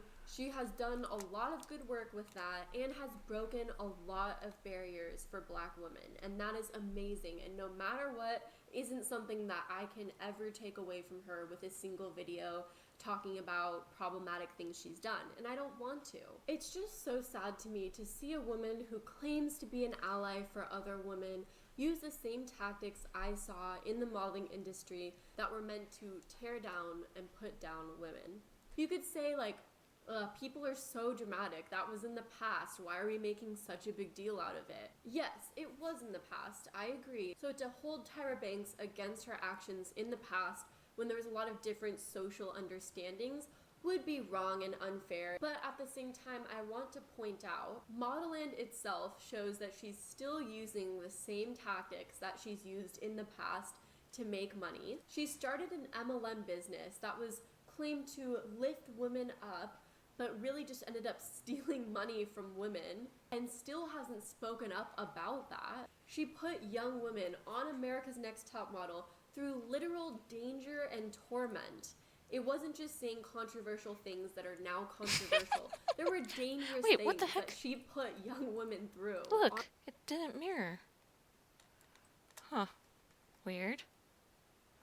Why didn't you mirror? Híjole, potato. Whatever. I guess I can't use that tool.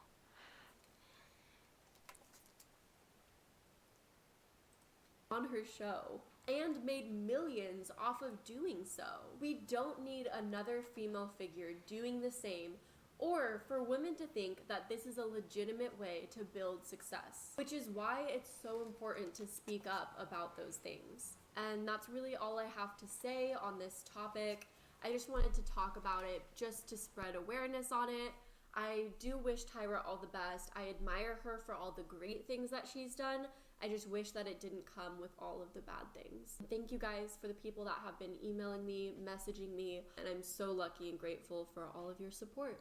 And until next time, have a good one. Hi Madison, thank you so much for supporting my work. My name is Nick Torres. I'm a Toronto-based Colombian-born artist. I work with mixed media, and the painting that you have behind you is part of my Esperanza collection. Esperanza means hope, which is a reflection of my feelings throughout this very difficult times right now. This collection was made entirely during quarantine.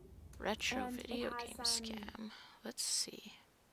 We're Hello, watching you scam absolute legends. On August 24th, I released a video titled Exposing Fraud and Deception in the Retro Video Game Market. In that video, I outlined the unethical practices of two companies that lie at the center of the booming retro video game secondary market. In the past several years, the value of sealed retro video games has risen by several thousand%, leading many people, including myself, to estimate we are witnessing the formation of a brand new speculative bubble. The two companies responsible are Wata Games, a video game grading company, and Heritage Auctions. In my video, I outlined specifically how these two companies colluded to artificially and deceptively increase the perceived value of video games so they could both profit. I outlined how the heads of these companies abused their positions to directly manipulate the market, and not only that, but used their positions to personally gain.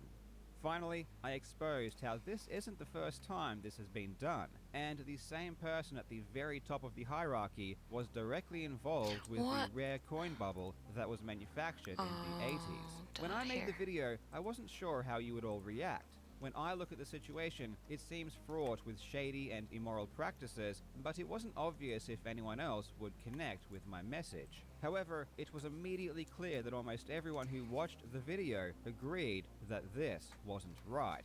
The evidence was so overwhelmingly clear that I could find very few people that even attempted to defend the actions of these companies. And those that did defend them were always within the retro video game market themselves and stood to gain from rising prices. Even video game journalists, those that had favorably reported on Wata and Heritage Auctions, seemed to agree that there was possible collusion between the two.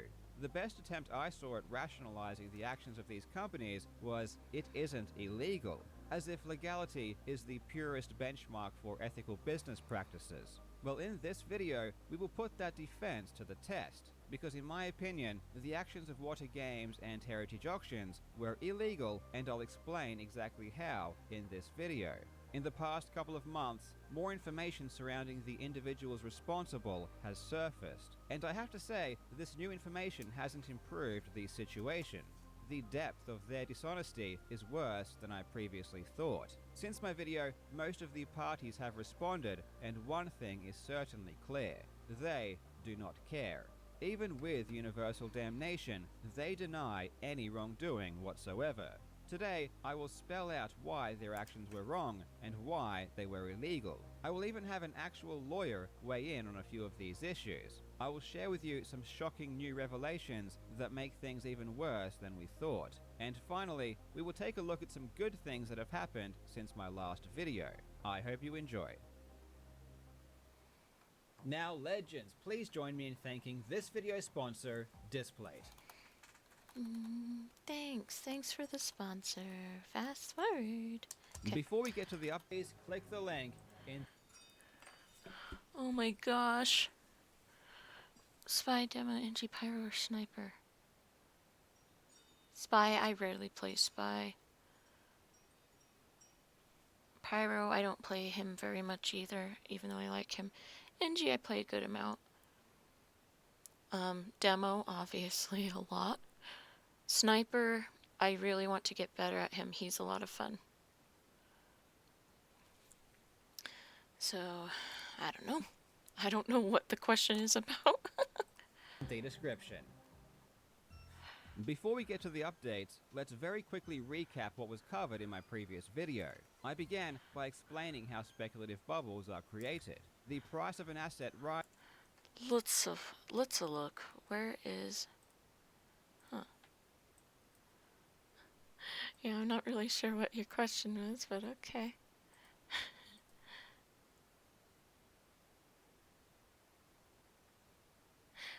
Here's the other one. Here's the original.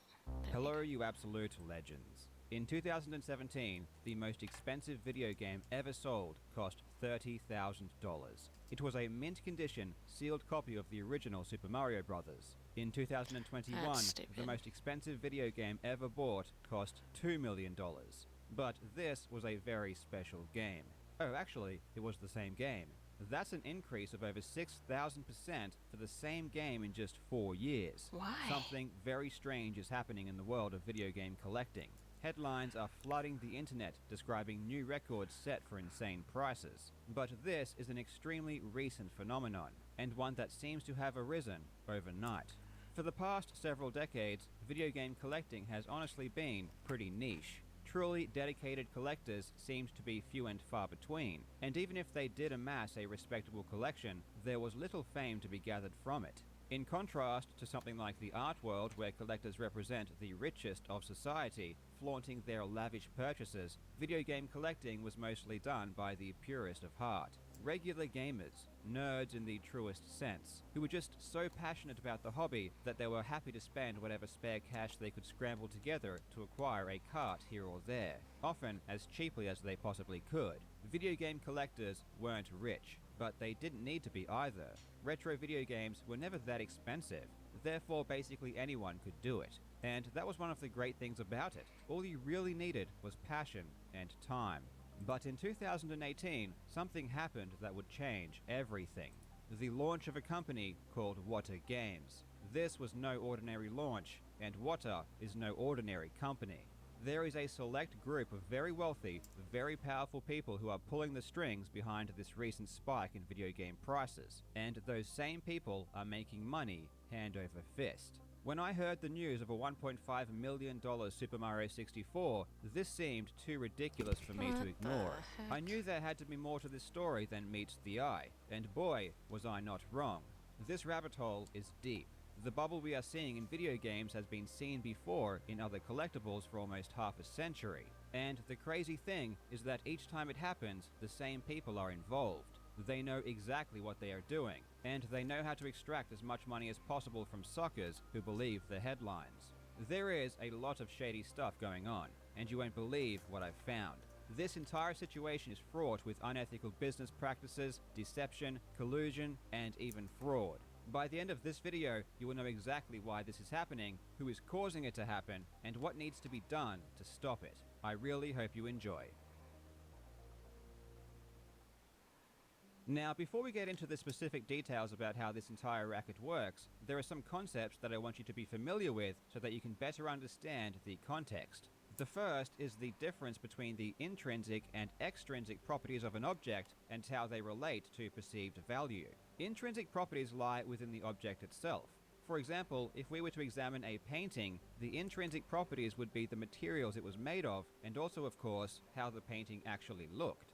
The extrinsic properties would be the relationship the artwork had with everything else. Who it was painted by, when it was painted, the context in which it was painted, and how sought after the piece is are all important qualities. When it comes to perceived value, it is the extrinsic qualities of a collectible that raises the cost significantly. Van Gogh paintings often sell for tens of millions of dollars. But if we were to program a robot to paint an identical piece, it wouldn't be worth much more than the cost of the paint and the canvas. Ultimately, both pieces would look the same on our wall. But us weird and wacky humans like to care about the details that don't directly impact us. We are even willing to spend millions of dollars more than we need to because of these details. In the 17th century, during the Dutch Golden Age, No, an not event on the happened days. known as tulip mania, where the price of tulip bulbs reached insane levels. At the time, tulip bulbs were a luxury item that were highly desired for their intense colors, and as their popularity slowly increased over the years, the price inevitably went up. Eventually, people began noticing the trend of rising prices and started to speculate on the market. Speculating means buying a good not due to need, but purely in the hopes that the price will increase so that you can sell it at a later date for profit. With investors beginning to flood the tulip market, this began a positive feedback loop, driving prices up even more. As the price increased faster, not wanting to miss out on the opportunity, even more people started buying in. This caused the first recorded speculative bubble.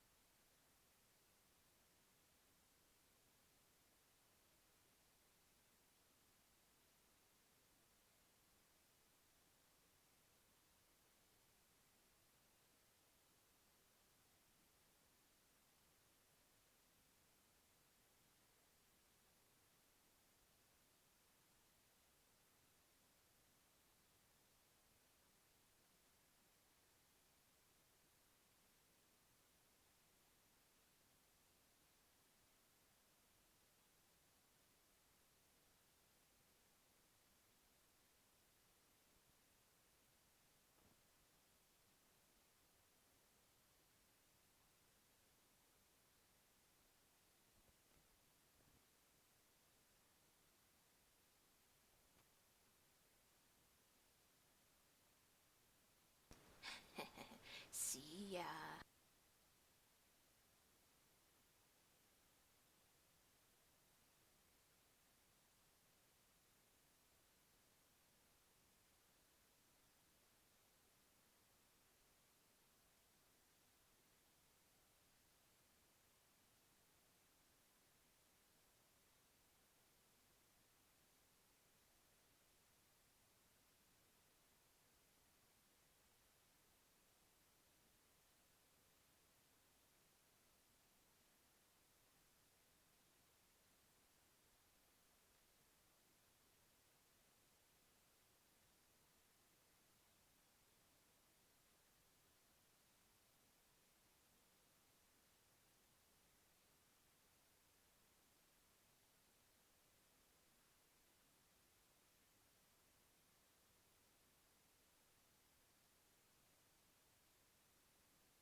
What do you think of this? I'm not sure.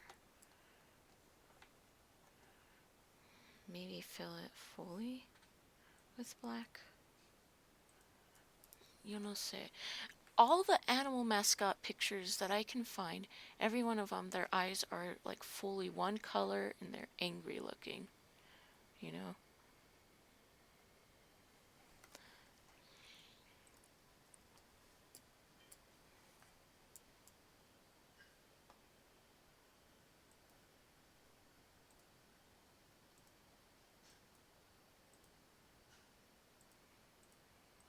In history, and there are two important things to know about these types of bubbles. First, no one buying actually wants tulips. They just hope to make money. And secondly, this process is not sustainable and eventually people stop buying and the price crashes.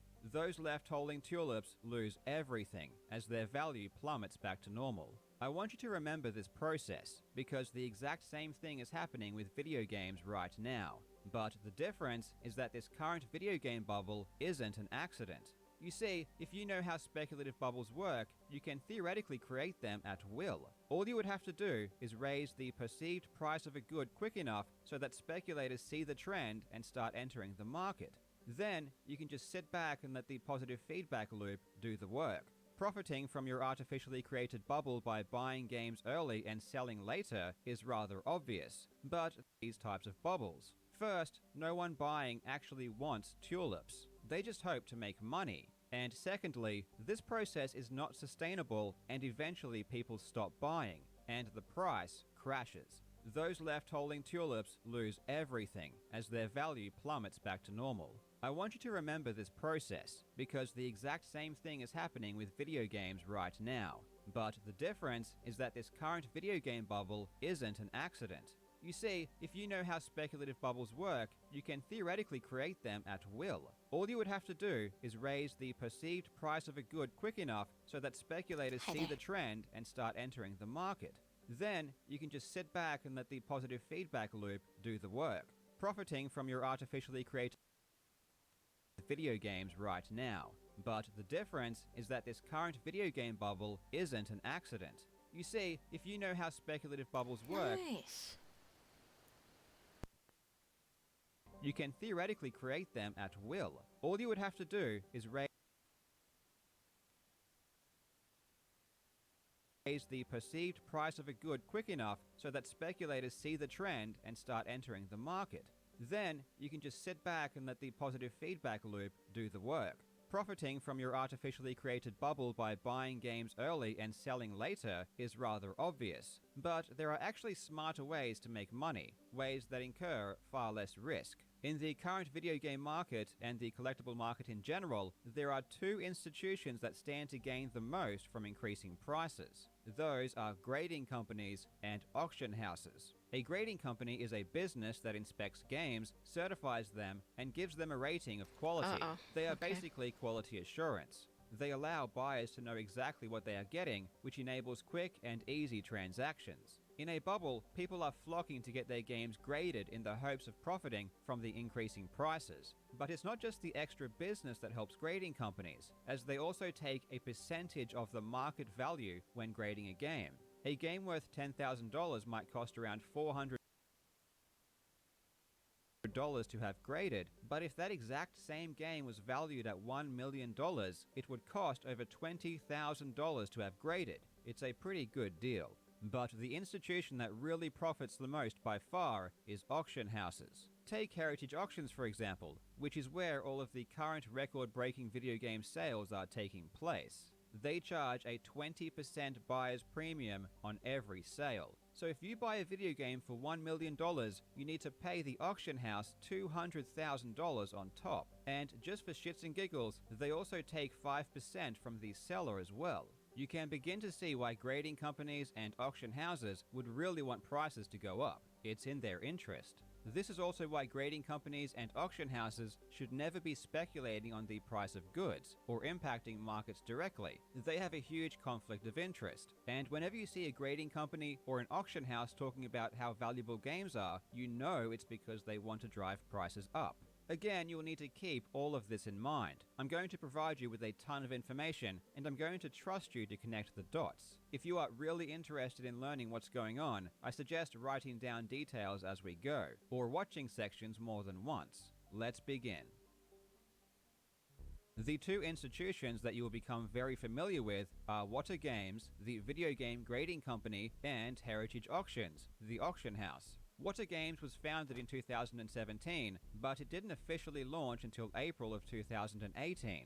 Wata Games is the linchpin behind this entire bubble, and the certification that Wata provides is the justification for why they are sold at such high prices. Interestingly, Wata wasn't the first video game grading company to exist. In fact, the Video Game Authority, aka VGA, has been grading games since 2008. But the introduction of VGA didn't cause a bubble like the introduction of Wata Games did. And the reason is simple. VGA didn't manipulate the market or go out of their way to create a bubble. The same can't be said for Wata, however. The president and CEO of Wata Games is Dennis Kahn, and he is a key player. The other important company, Heritage Auctions, was founded in 1976 by Steve Ivey and Jim Halperin. Steve Ivey isn't very important to this story, but Jim, on the other hand, is critical. Heritage Auctions are in the business of selling rare collectibles and memorabilia.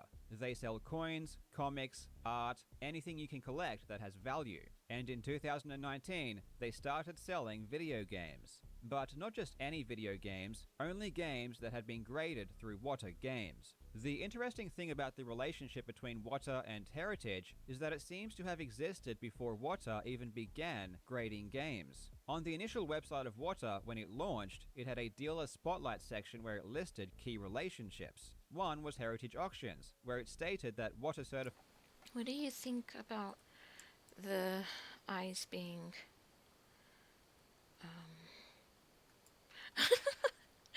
look at how much more cutesy it looks now.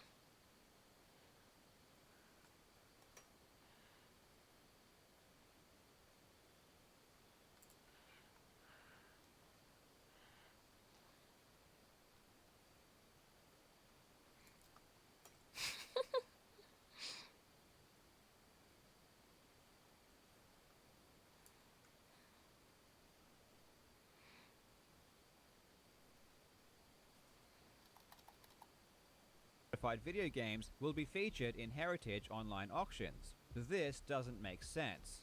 The entire point of certification is to guarantee authenticity and quality, but a guarantee is worthless if you haven't established a history of accurate work. Why would Heritage Auctions, a prestigious auction house, agree to sell games from a company that hadn't graded a single game? Why would they trust a business that hadn't even done any? So I need to so I'll show you what it looks like before, because or maybe just remove the eyelashes, you think? Then it won't look as cutesy. Because I thought the eyelashes looked cool, but if I'm changing the color, it doesn't really need them.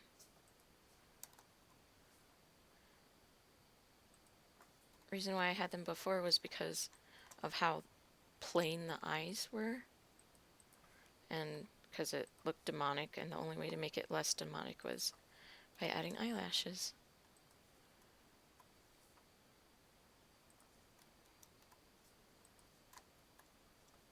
Alright, so there we go.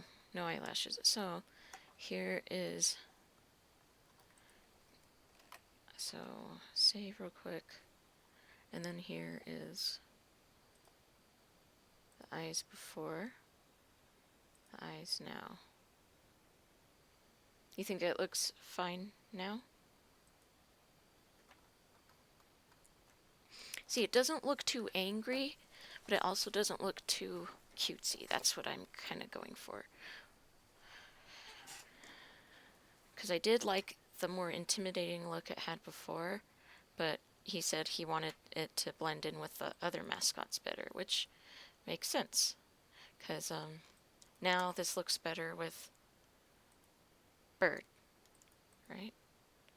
Well, if you could see the bird, that is. Bird. There we go.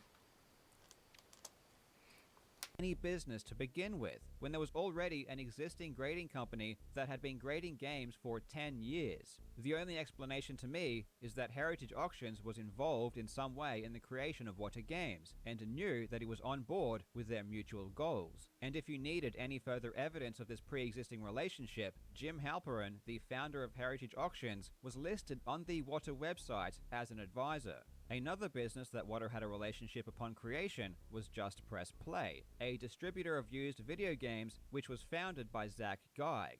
Just Press Play also announced that it would be selling Water certified games. Now, in order to create a speculative bubble, you need a way to spread information very quickly. You need to draw in new eyes and make potential buyers aware that a market is building.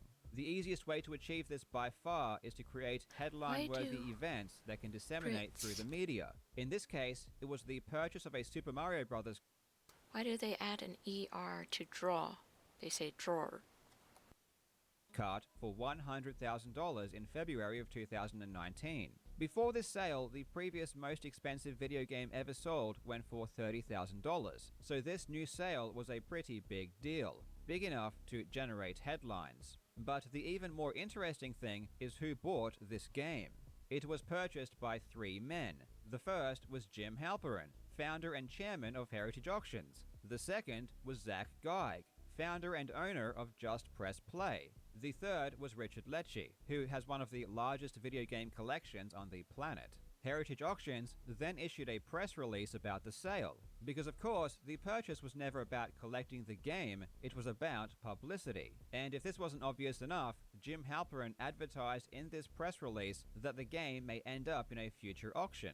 Dennis Kahn, CEO of What Are Games, also chimed in, stating, quote, "What Are certified video games have been selling for record prices ever since Heritage began auctioning them in January. While many video games sell regularly for 5 figures, breaking the 6-figure mark shows that the hobby's upward trajectory indicates no signs of slowing down."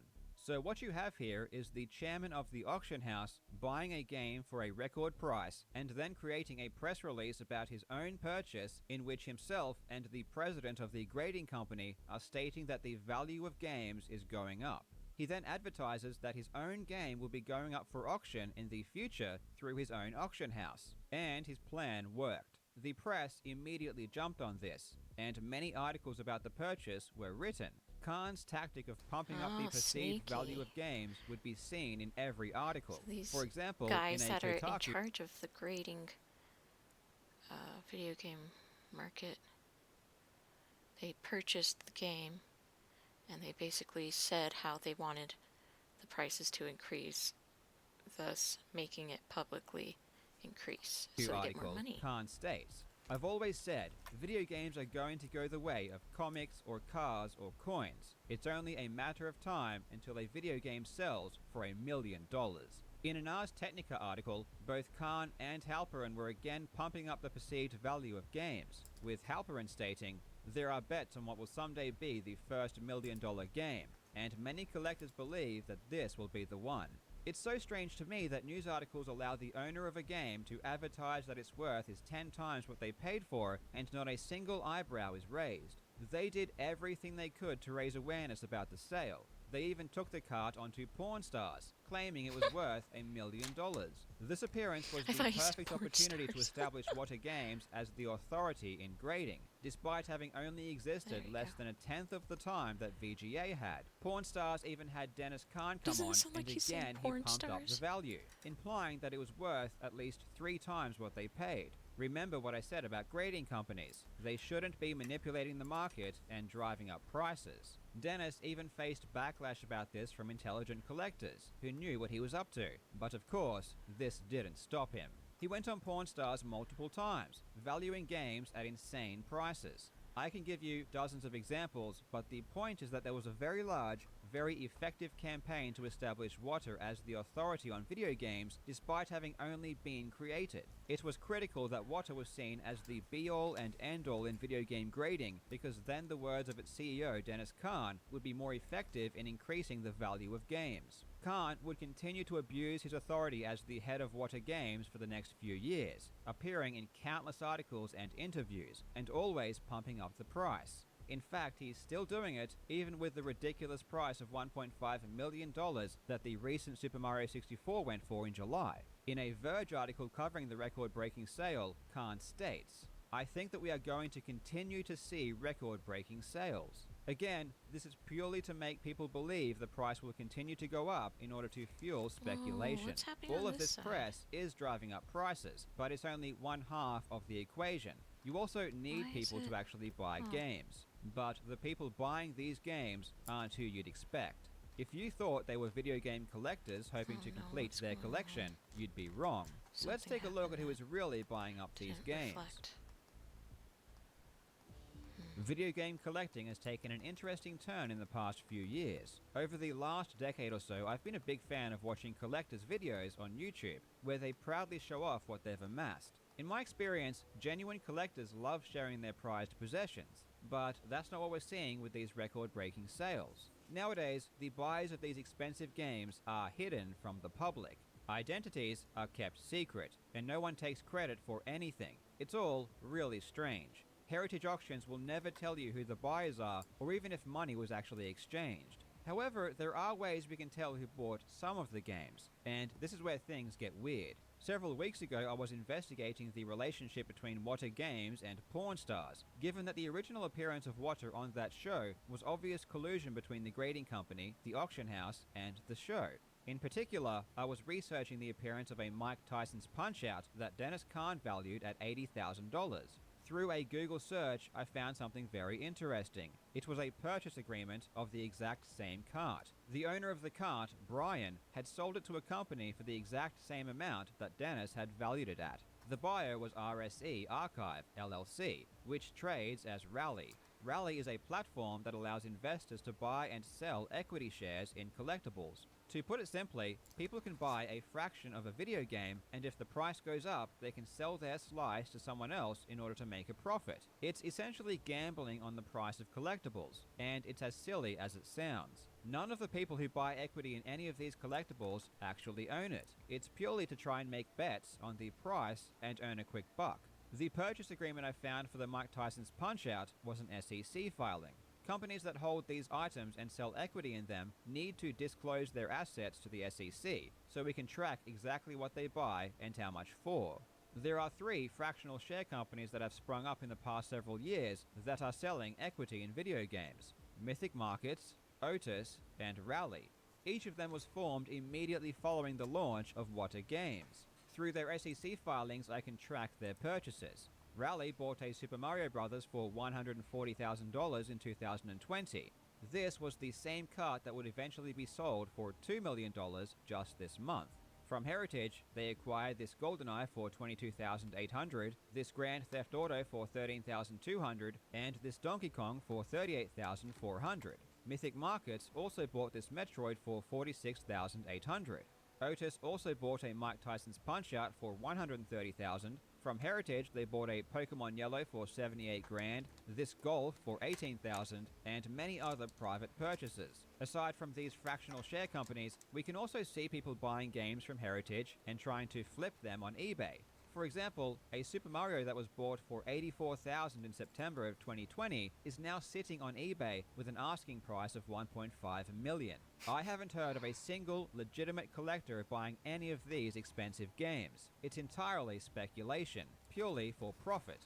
But there have been attempts to fool the public into believing that actual collectors are buying these games. And one of the biggest cheerleaders for this fake narrative is Eric Nyman. In 2019, a slew of articles sprung up about a video game collecting dentist who bought $1 million worth of video games. The original article was posted by the Washington Post, but if you know the real story, this article is insane. It describes Eric Nyman as one of the world's most avid video game collectors, but in reality, he had only been collecting for several months. He began only in 2019 at the beginning of this bubble. There are many people who have been collecting games their entire lives, but this man comes along and he's instantly the most avid collector in the entire world. The article claims that he bought the games, but this is also not true. He wasn't even using his own money. The money was put up by a group of investors, not by Eric Nyman. The article becomes even more suspicious when Dennis Kahn again rears his head to hype up the market. Heritage Auctions also shows up advertising that the market is increasing. Eric makes his intentions clear by stating his opinion that video games should be selling for millions, which of course would benefit him greatly after his purchase. So why is the Washington Post and many other news outlets touting Eric, who only entered the video game market in 2019, as the forefront of collecting? Why is it falsely stating that he bought the games when it was actually an investment hedge fund? Why are Wata Games and Heritage Auctions always there to give their opinion on the market? It's because this is not news, it's propaganda. Eric Nyman is part of the small group of people at the very top, building this bubble in an attempt to make money. He is a talking head with one purpose: to trick people into believing the video games he owns are worth millions, which he will then sell. He can be seen alongside people like Dennis Kahn, always attempting to inflate the market. And this isn't a secret. He admits his intentions freely. Of course, that same week I discover on Heritage Auctions vintage video games, which I never even knew existed. And then when it played through in my head, I'm like, oh my god, this is like so much better than cards for me. I mean, also, it was a new and emerging market, like you guys are having with NFTs. It's that excitement of like, wow, if this even catches up a quarter of to where cards have gone, you know, we could see 100x returns just at the beginning, you know, because it was so new. But as a collectible investment, this was like everything that I saw on a Mike Trout card, but like to the max on steroids. And for me, it was a time machine. It was literally like, if you could like, I always said to myself, I would look at like Nat Turner's collection of cards on Instagram at that time, and I was like, wow, if only I could go back 10 years and just like hang out with him and just buy everything he was buying. And you know, it's that time machine that everyone has. You guys had with NFTs. It's always that if I could go back, I could be a billionaire, right? So I said, this is my moment that I'm going to go back in time, but it's going to be today, and I'm just going to just go for it. So we set up, we spent time, we set up an LLC, we made a business plan, and I went to like just neighbors of mine, family, friends, all like successful, wealthy people. We spoke about all the risks and the benefits up front. They knew it was speculative, and I'm like, listen. But they all said the same thing. They're like, you seem super passionate about it. If I lose 15 grand on you, it's not the end of the world. Give it a run. To show even how the heck do people have we already that much what we money spent appreciated 20 to 30%. This is working. I'm gonna get out there and I'm gonna help make the market. I'm gonna let people know about this. I'm forming a market of around something that I feel that is severely underappreciated. So that's what I was doing. My point is that it's not collectors that are buying any of these games. It's purely people with a lot of money, trying to scam other people out of theirs by manufacturing a bubble that otherwise shouldn't exist. Propaganda isn't their only weapon either. It gets much worse. We will now enter the wonderful world of shill bidding. When it comes to auctions, there is only one thing that will consistently drive up the sale price of goods, and that one thing is competition. Obviously, if there is only one bidder, the price will never go up. You are not going to bid more if you already have the top bid, but if 2 or more people are duking it out, that's where the price can really shoot up. Shill bidding is the act of placing fake bids in the attempt to raise the price. Usually this is done in collusion with the seller, because the seller wants to make more money for the item they are selling. So they will work with a third party, who will keep placing fake bids up to an agreed price, at which point they will concede and let the victim win the item. But it isn't just sellers that have motive for this kind of practice. To buy a game. The auction house itself has... So like for example, I do 38. The second I submitted the 38, it'd say, you've been outbid. And then I look and it says 39. I'm like, what the heck? And then somehow they were neck and neck with me the split second that but it was a single dollar ahead each time. So, I don't know.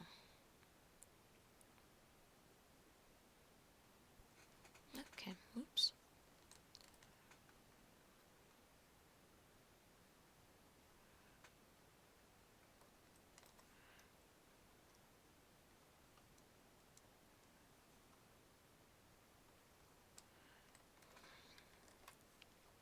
just as much to gain from inflated sale prices. If your auction house sells goods at higher prices than your competitors, people will want to sell their items through your auctions. And this is where we come back to heritage auctions. In 2008, a lawsuit was filed against heritage auctions for shill bidding. It was filed by Gary Hendershot, who was a former employee. The lawsuit alleged that Heritage used a shill bidder by the name of N.P. Gresham to drive up prices. This lawsuit was ultimately settled out of court, so you may or may not want to put any real stock in it, but it is something to take notice of, especially when Jim Halperin, one of the defendants, and if you remember, one of the investors who bought the record-breaking Super Mario, was caught lying in a sworn testimony. He originally claimed that MP Gresham didn't exist at all, but later had to admit they in fact did. If this lawsuit was the only claim of shill bidding, I might be less inclined to believe it, but the story doesn't end there. While I was researching for this video, I spoke at length with Pat the NES Punk, who is one of the most dedicated collectors of NES games there has ever been. He told me he was contacted by a comic book collector and seller whose father not only worked at Heritage Auctions, but was also friends with Jim Halperin. What he had to say was shocking, and Pat graciously connected us so we could talk. The collector, David Wilson, who founded and runs Collectors Comics, told me this. Hi, my name is David. I'm from Comic Book Investments on YouTube. My dad, big-time comic book dealer in the 80s and 90s, he ended up taking a job with Heritage a couple years ago, and he had a personal relationship with Jim, and they had a personal relationship for years. And then through the relationship, that's how he got a job working at Heritage. He was a comic book grader. He worked for Heritage for almost 2 years. And during that time at Heritage, he had a few conversations with Jim.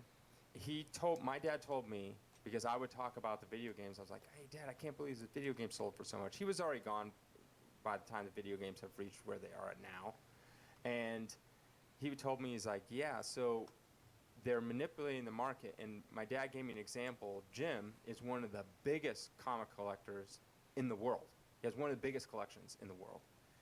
Just huge. And what Jim does, and this is what my dad said, he would take a comic book, let's say he would take this book, right? He put it in his collection, and then like 3-4 years later, he'd throw it up on Heritage, and then he would manipulate the price by bidding it up. So say he bought the book for $3 grand forever ago. He throws it in a Heritage auction, and then he bid it up to say like $5 grand, $6 grand, buy it from himself, basically, he bids it up, and then he sticks it away back in his collection.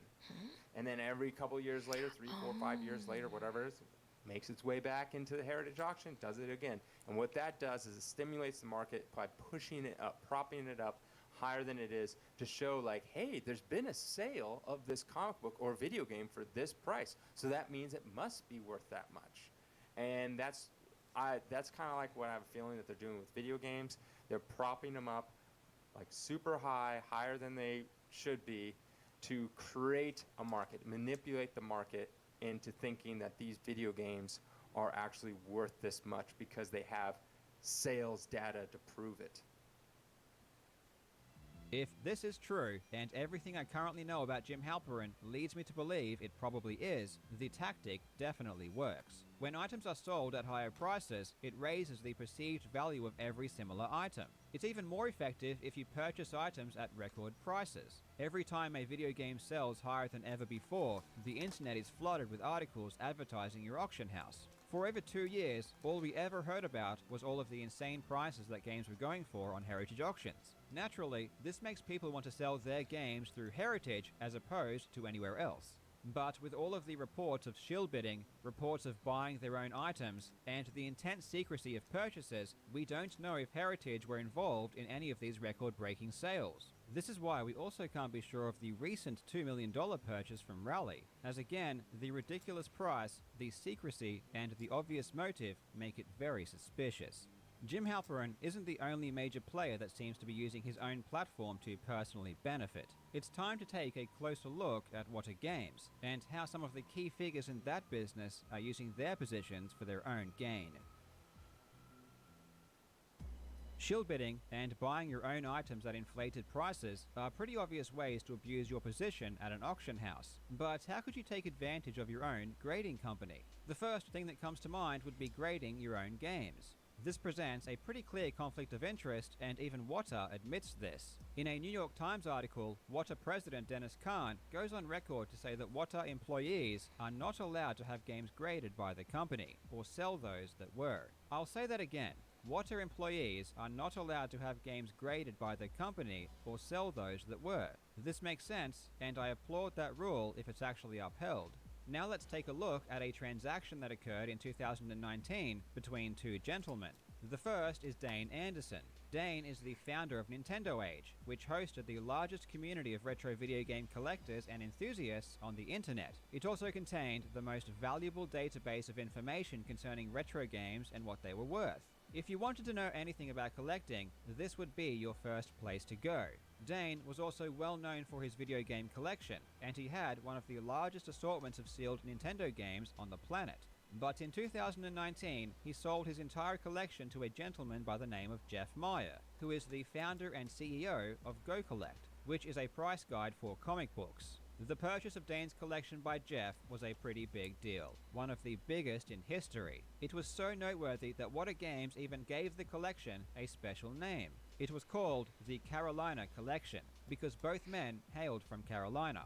Jeff submitted the games to Wata, who graded them all, and as part of that grading, inserted the name of the collection they were a part of, and you can see this name on the label of the graded games. Jeff then immediately took the newly graded games and started flipping them through auction houses, most notably Heritage Auctions, where the first auction alone produced a total return of over $500,000. So why am I telling you this? Well, it's because Jeff Meyer is a director of Wata Games. You won't find this information publicly because they keep it a secret, but thankfully the company's SEC filings tell us everything we need to know. According to their own filings, Jeff Meyer is a director of the company. So what you have is the president of Wata Games saying that employees are not allowed to grade or sell graded games, but meanwhile, a director of the company is grading his entire collection. But not just grading it in a special, privileged way by naming it, therefore increasing the value, and immediately selling them through auction houses at insane prices for profit. If the games in this collection were graded just like any other game, there would be nothing illegal about this. However, considering the fact that they were graded in a unique and special way, there is a very good argument to be made here for fraud, especially given that Jeff's relationship with Wata Games was never disclosed to the public. But it gets even worse. Jeff Meyer also purchased Nintendo Age, which, as I mentioned, was the most valuable database for retro video games. Jeff immediately shut it down. He also purchased the website Game Value Now, which is a price guide for video game sales. Now, I'm not a conspiracy theorist, but on the surface, it appears as though Jeff is trying to own and control the flow of information about the value of video games, which only ends up being more suspicious given his ties to Wata Games. Again, another huge conflict of interest. Jeff has never publicly admitted to being a part of Wata Games, and the way he talks about his relationship with Wata makes it seem like that's intentional. For example, in a blog post he wrote himself about his upcoming video game price guide, Jeff states, "Thanks to the great relationships with the awesome folks at Wata Games." He is talking in the third person about a company that he is a director of. The cherry on top of all of this is that when Wata Games was incorporated in 2017, Dane Anderson was the executive officer. So this entire deal happened between two men that were or are directly involved with the company. Dennis Kahn obviously knows who the directors of his company are, so it really makes you think when he blogs about the Carolina collection on the Wata Games website, but fails to disclose that the purchaser of the collection is a director. And it forces you to think even harder when you realize that at the very same time he is telling the New York Times that employees cannot grade or sell Wata graded games. There is a good reason why grading your own games is a big conflict of interest, as the grade is extremely relevant when it comes to how much a game can be sold for. The higher the grade, the more valuable a game will be. There is no better example than the recent sale of Super Mario 64 for $1.5 million on Heritage Auctions. Its grade was a 9.8, with an A++ for the seal. It's essentially the highest grading a game could ever hope to achieve. On the same day, another Super Mario 64 was auctioned with an 8.5 rating that sold for only $31,000. That's an increase of 5,000% for a slightly higher grading. This raises another interesting question. How reliable are these ratings? If you are going to spend an extra $1.5 million for a high rating, you'd want to be pretty damn sure that the rating is accurate. Grading companies attempt to make their grading process as objective as possible, but the truth is that they are very subjective by nature. At the end of the day, the grading is given by a human based on their own perception of the game's quality. Bye, And Funky. history has shown I'll check that out the this stuff perception can that vary you sent wildly later. from person to person. I'll go Grading eat. companies Have a been known safe to trip give back to your house. Goodbye there. Actually, I should shut this down. Huh. Yeah. I can do more work later. Goodbye, anyone that's still around. Thanks for stopping by. Thanks for the new followers. I'll talk to you later. Bye there.